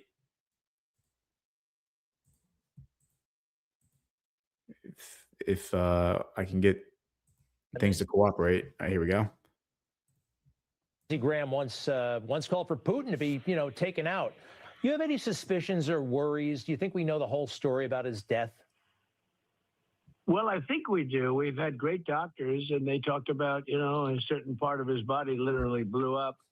And that's a condition I believe his father had also. His father died very, very young from heart complications, and that's what Lindsey had. And it's something that's, number one, is very tough to see. And even if you see it, it's hard to fix, very hard to fix. And you know, he had a problem with arteries, and I thought he was like a 70% blockage. I said, Lindsey, you're going to have to go and take care of that. But this was not that problem. This was a different problem that wasn't really related. So. And Lindsey Graham once. Okay, so there are a few other goofy little just wrinkles in this that I think are worth looking at. Here's Tommy Tuberville talking about this. Scheduler was Lindsey's scheduler, and one of my staff members was with that scheduler the night Lindsey called. Basically, said, "Listen, I'm having chest pains. You know, I need to do something. Did you call 911?" And he goes, "No, that's the reason I called you." And so she called 911. There was a restaurant downtown watching the soccer game. By the time she got there, 911 had knocked the door down, and they were working on it. And you know, it's just one of those things. Lindsey basically worked himself to death. You know, most of us have families. He didn't have any family. And if we had a couple of days off, he went to that airport. He went somewhere to try to work out something for our country. And you know, like today, I normally walk in at 5:30 meeting. If we had a few days off, Lindsey, where you been? Because you knew he'd been somewhere. And we either talked golf or we talked about him going overseas somewhere and talking to some ambassador or some president. So he was very well known. He was very smart. He knew foreign relations. And no, there's no conspiracy theory here. Yeah, that's a little strange. So the claim now is that Lindsey Graham called Tommy Tuberville's staff instead of calling 911 because he was having chest pains. He didn't pick up the phone and call 911 himself. He instead called somebody else and asked them to call 911. That doesn't make any sense. That doesn't make any sense. And then for this guy to come out and say this just doesn't make any sense. Yeah, I just don't believe you. And so they're saying that he visited the Firepoint factory. That's what the allegation is. Former scheduler. Here, let's look at this video. This is where is it? Right here. This is a strange statement from Lindsey Graham from like a month ago. Or is it from a month ago? Might even been from last week. I'm pleased to announce, as of about 30 minutes ago, we've reached agreement with the White House on a version of the Russian sanctions bill that they will support. It means it's going to become law. So when I get back to Washington, I'm going to go with Senator Blumenthal to the Republican and Democratic leader to see if we can find time to move this Russian sanctions package that would give tools to President Trump to help end this war. I'm pleased to announce. Yeah, and so the allegation, or not the allegation, the like what some of these senators are saying is that he was joking around that he can't die now because he still needs to sanction Russia. The allegations that are being thrown out there by Laura Loomer and others are that Russia was the one who killed Lindsey Graham. That doesn't make any sense. It just doesn't make any sense. Doesn't make any sense that Putin would kill Lindsey Graham and risk his relationship with Donald Trump. He would risk bringing a war upon Russia from the United States. It doesn't seem like Lindsey Graham would have the clout that would change the course of the Russian-U.S. relationship in such a way that would benefit Russia by taking him out. I just don't. I just don't buy it. So here's him in Kiev. Reached I believe this is on Friday. Agreement with the White House on a version of the Russian sanctions bill that they will support. It means it's going to become law. So when I get back to Washington, I'm going to go with Senator Blumenthal to the Republican and Democratic leader to see if we can find time to move this Russian sanctions package that would give tools to President Trump to help end this war. There's some things we can do on the technology front to build on the lethality of Ukraine to protect itself from ballistic missile attack. If we did that, combined with creating tools to punish those countries that prop up Putin, that make money off this war, then I think we've got the best chance since I've been coming here in the last 5 years to get Putin to the peace table. We've reached agreement with the White House. I mean, I did see this picture circulating even before his death. I saw this picture circulating online on Friday, Saturday. So he's at this drone factory. I don't know if this is a facility called Skyfall. I don't know if this is the one that gets blown up by Russia later. Who knows? But this is the last picture I think that was posted online of Lindsey Graham, and I think this was posted in the Kiev Post. And yeah, he's sitting there holding a drone. So not sure, but that is what it is. Is what it is. So moving away from that, let's look at two different things. We have, related to Lindsey Graham's death and life. We have from Barack Ravid new information from President Trump. Barack Ravid says President Trump told Israeli Prime Minister Benjamin Netanyahu during a phone call Thursday that Israel should start redeploying its forces out of Syria and urged him to do the same in Lebanon. So he just published this. This is published 3 hours ago, but he's saying that this phone call happened last Thursday. Let's just look at this real quick.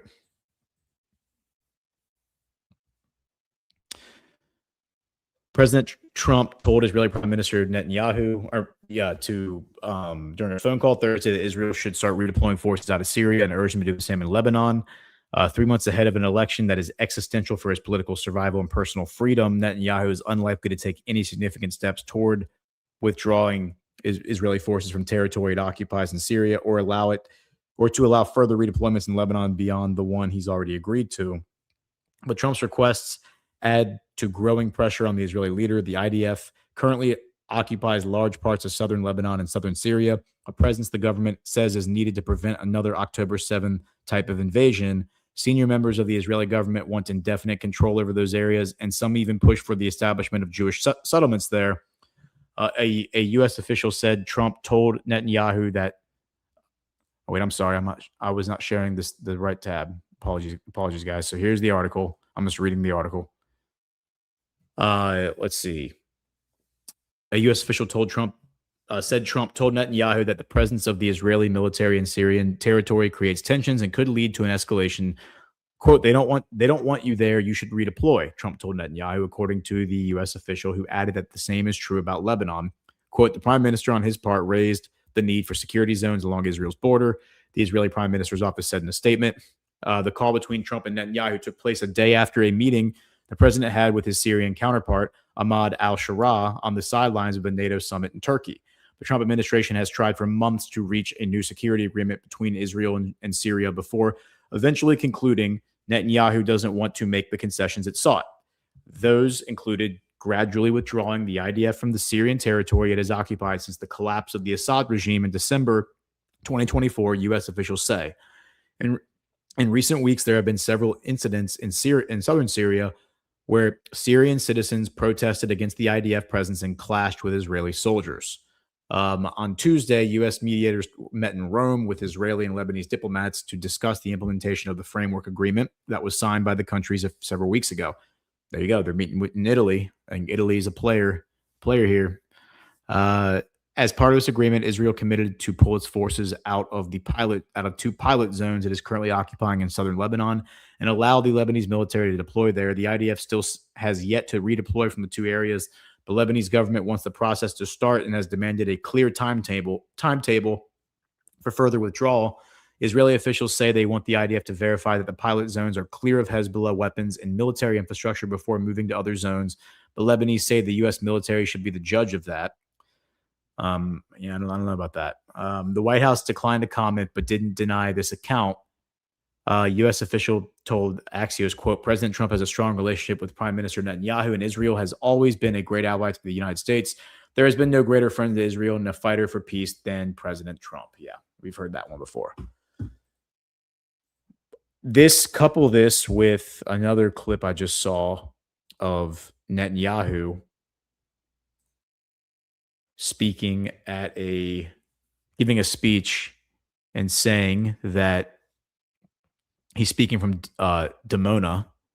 Dimona is important because it is where the nuclear facility in Israel is located, the one that is not supposed to exist.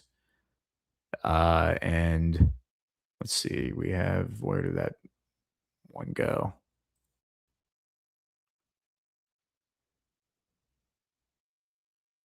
Stand by for processing. Hold on. Here it is.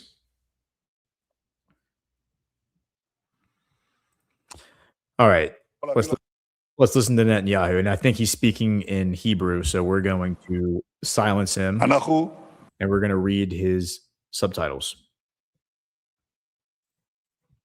We are prepared for any scenario.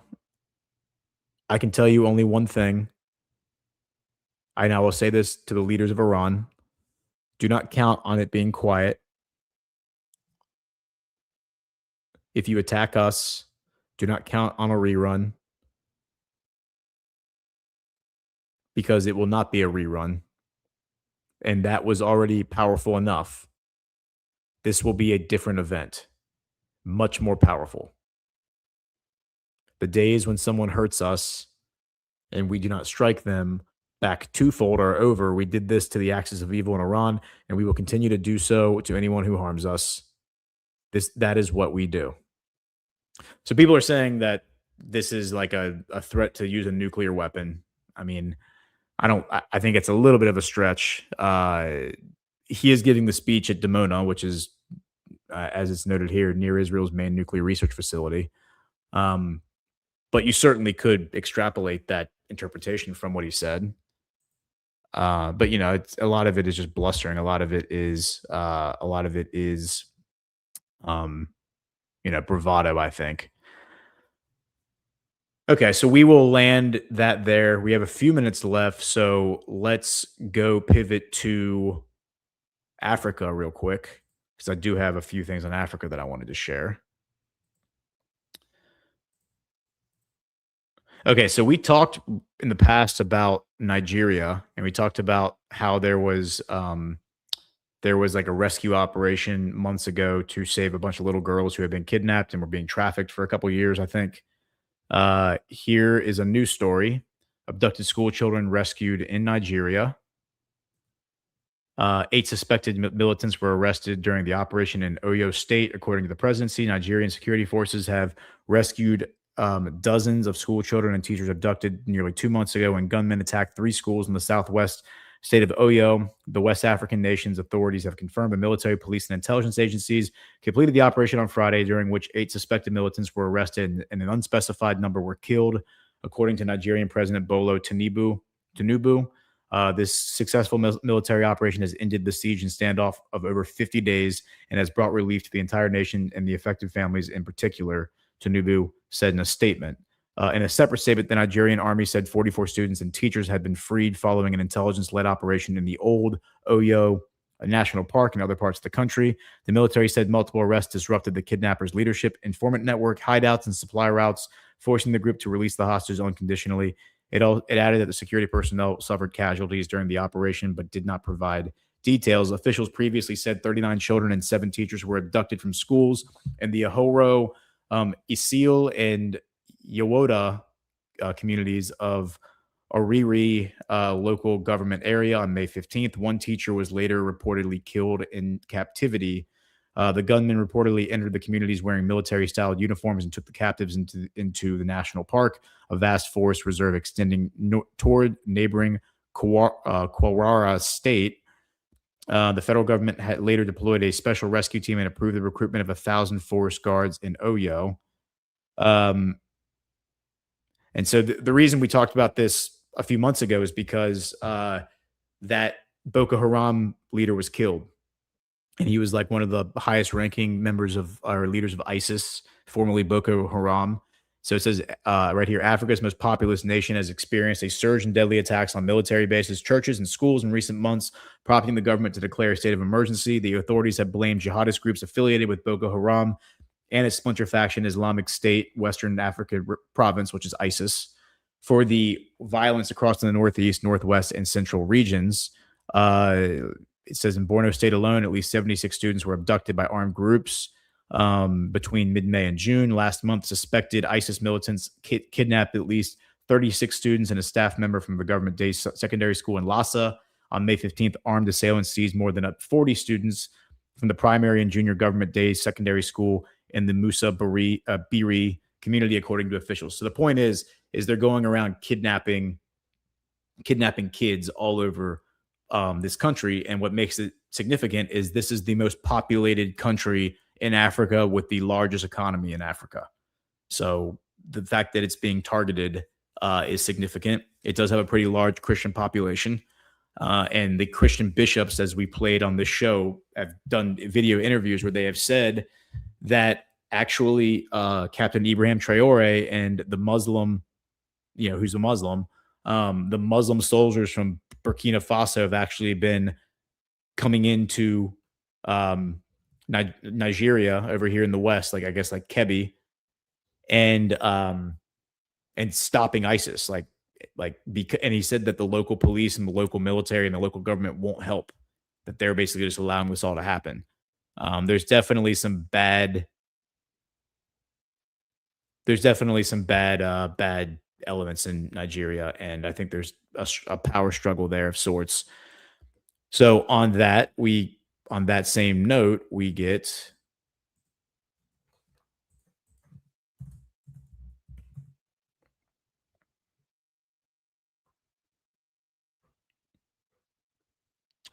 so on that same note, we get this.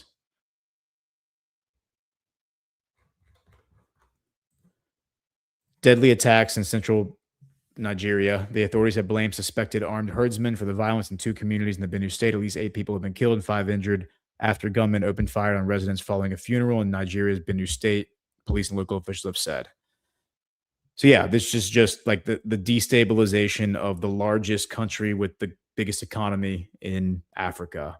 And again, the point of doing this, I think, is to keep Africa destabilized, to control the resources there, because the resources have been taken away from the bad actors.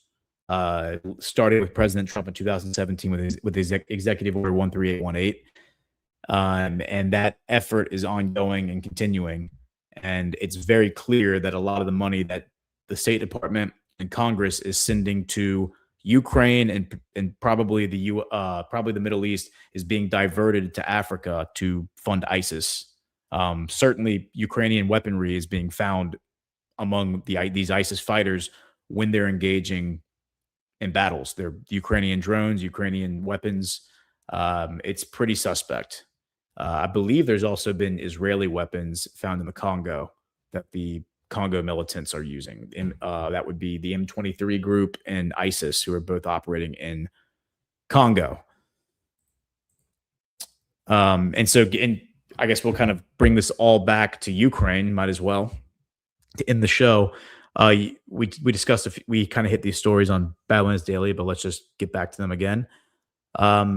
Ukraine's U.S. envoy to quit amid corruption probe, Olga Stefanishina, reportedly faces scrutiny over her family's purchase of a Kiev apartment, allegedly at a fraction of its market value.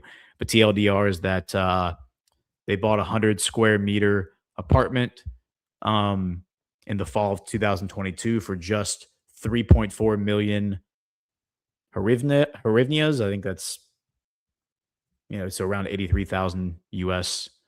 And comparable units were all selling for 300,000 at the time.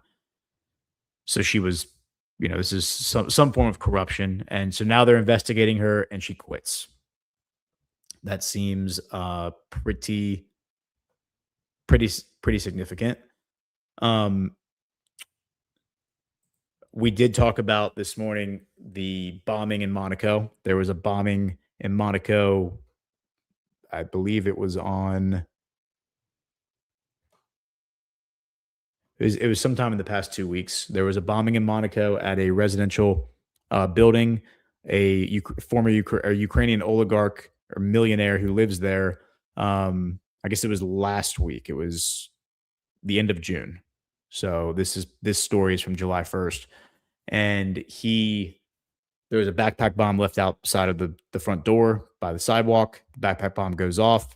I think it dismembered his wife or blew her legs off. That's what we're told. His 13-year-old son was also there.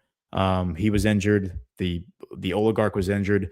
And this guy, we talked about this, I think, on the show on Friday, and I was interested in him because he was Ukrainian. He held Cypriot citizenship, and he also had suspected links to, as it says right here, suspected links to organized crime. He was sanctioned by Vladimir Zelensky. He was also born to a Jewish family, so potentially has the right of return, which is Israeli citizenship. That would put him in the company of Igor Kolomoisky in terms of that tri-citizenship between Cyprus, Israel, and Ukraine. And this new wrinkle in the story is Ukrainian millionaire targeted in bomb plot, quote, was planning to expose Kiev corruption, former French spy says. It says that Miniquet, who's the French spy, Claude Miniquet, a former officer of France's DGSE intelligence service and co-founder of the European Strategic Intelligence and Security Center, told this newspaper that Ermolev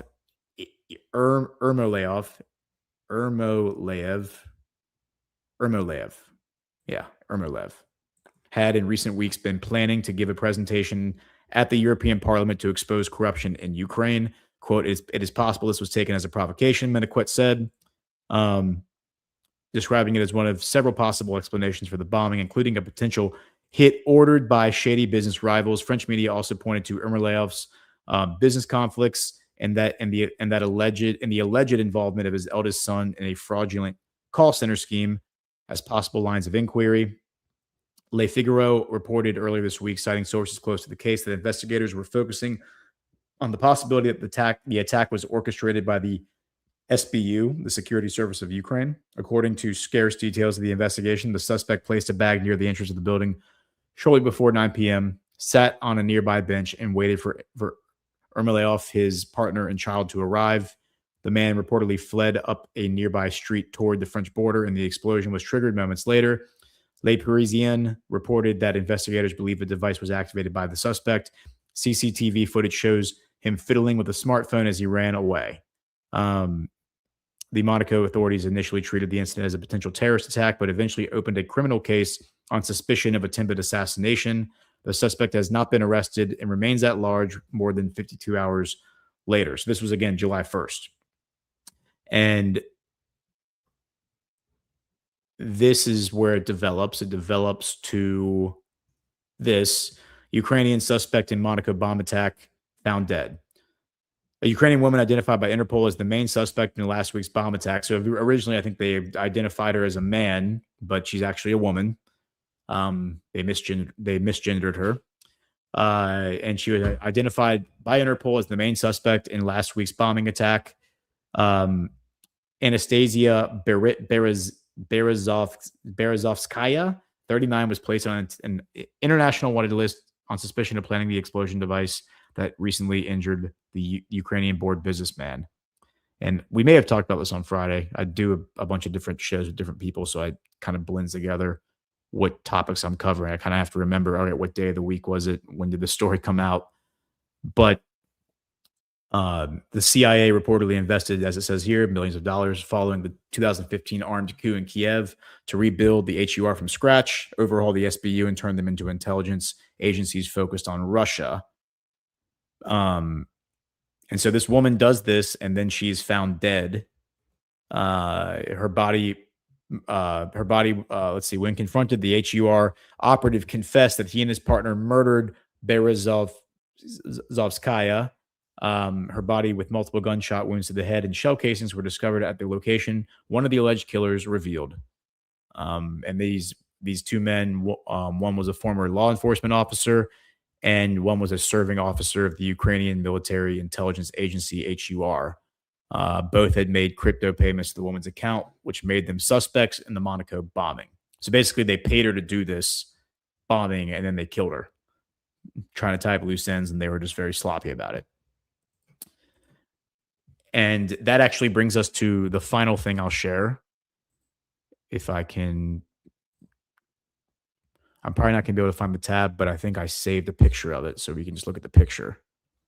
Because there's just like 100 tabs. We have this. Yep, we got it right here.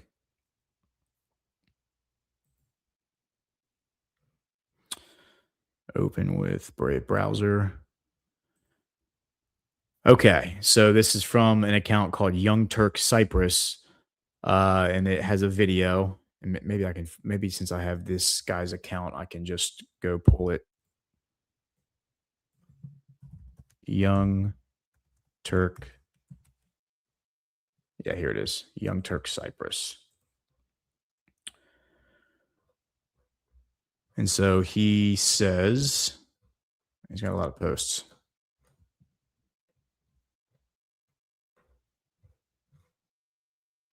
Let me search his account for warplane, since we know that's in the post.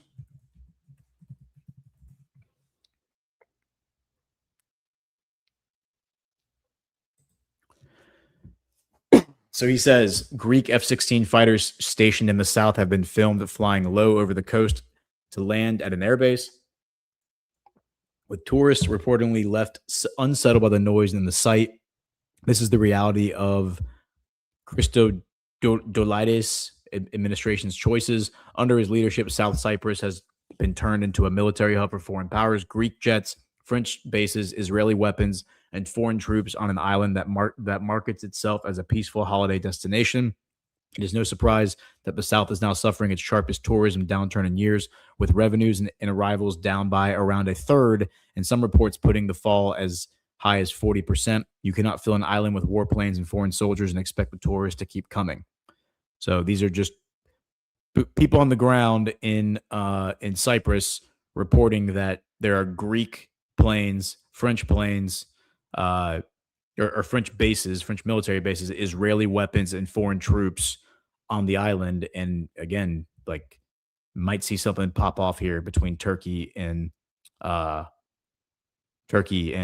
these countries, because remember, Cyprus is cut in half. North Cyprus belongs to Turkey. South Cyprus is its own sovereign state. It is Hellenic, meaning it is like Greek culture, Greek history. So Greece is its ally. And of course, we have Greek warplanes on the island. So just keeping tabs on this, keeping it abreast. All right, everybody. Hit the thumbs up. I do have some rants from Badlands Daily. Brian and I signed off. We were hasty in our sign off. So I wanted to go ahead and read those rants, so they got read. The first one, and the name got cut off, so I forgive me. I don't know if this was Bunny or not, or maybe it was Salbish, but the name was cut off. But it says, Ghost, bring your goblins to a pool party in Mechanicsville, Virginia, July 25th at noon. RSVP for info. VA fans RSVF at pm.me. Love you guys. So if you're open to it, you shared your email, so I'm just going to go ahead and read your email address.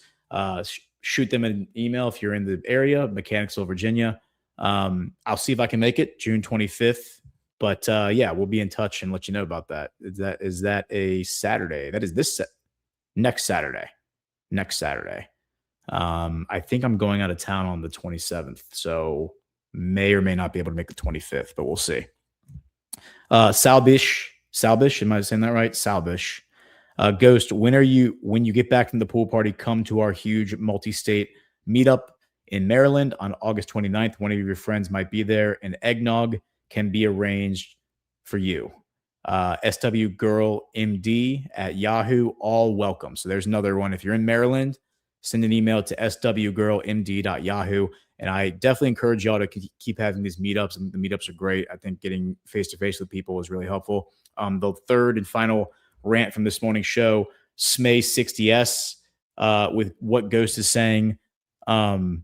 Buddy got, I think is his reference to like the government just becoming more, oppressive. Says, Buddy got a letter from the police department the other day saying his cat is not currently on vaccine, etc. They threatened to put it to sleep. Government control is getting worse. So yeah, it's like, this is the American ethos, the American mindset. The American spirit is to look at situations like that and basically flip the middle finger to the government in that situation and say, no, no. The answer should be no. And you only have sovereignty if you can say no and then enforce it. And it doesn't work if we all don't buy into that. If we all buy into it, if we all tell the government no, they can't do it. Because what are they going to do? They're going to arrest all of us? No, they're not. So, but it only works if people start to cower and they relent. That's where the government wins. That's when they are able to expand their powers and pass the Patriot Act and all that other nonsense that they love to do. All right, so we do have some rants from today's show, from this afternoon's show, rather. Eleanor 2000. Hello, Eleanor. Good to hear from you. Gordon, it's nice to have you back in the saddle. We are all grateful. Thank you, Eleanor. I'm grateful for your generous rant, $30. Thank you very much. And then we have Matt VK. Great show, Ghost. Hey, I have been lamenting to the host that we have not seen Zach and Chi-Chi delivering the soft disclosure gift cards. Is there a schedule available?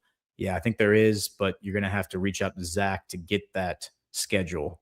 But those are some great commercials. Green Star absolutely kills it. And people have been asking, what's the music that I'm playing? This music was custom made by Green Star's brother using AI with some input and prompts from me.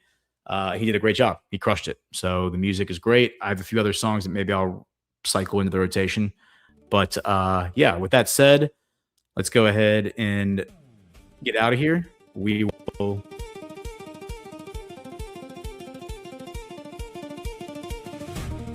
get her. Oh, wait. Stop the music. Stop everything. Don't go anywhere. Tomorrow night, 6 o'clock, Space Revolution. You are going to want to watch this show. It's going to be a 3-man show. There's going to be a third guest joining General Quast and myself. And we are going to be discussing, I can't even begin to explain what it is, but it's a new concept, a new, dare I say, technology that is going to revolutionize everything. I'm still wrapping my head around it. It's incredibly impressive. And you're going to have to watch the show to learn more about it, but it is mind-blowing. So I look forward to that show. Make sure you watch it 6 o'clock tomorrow night. We'll be live. I'll see y'all then. Have a great evening, everybody.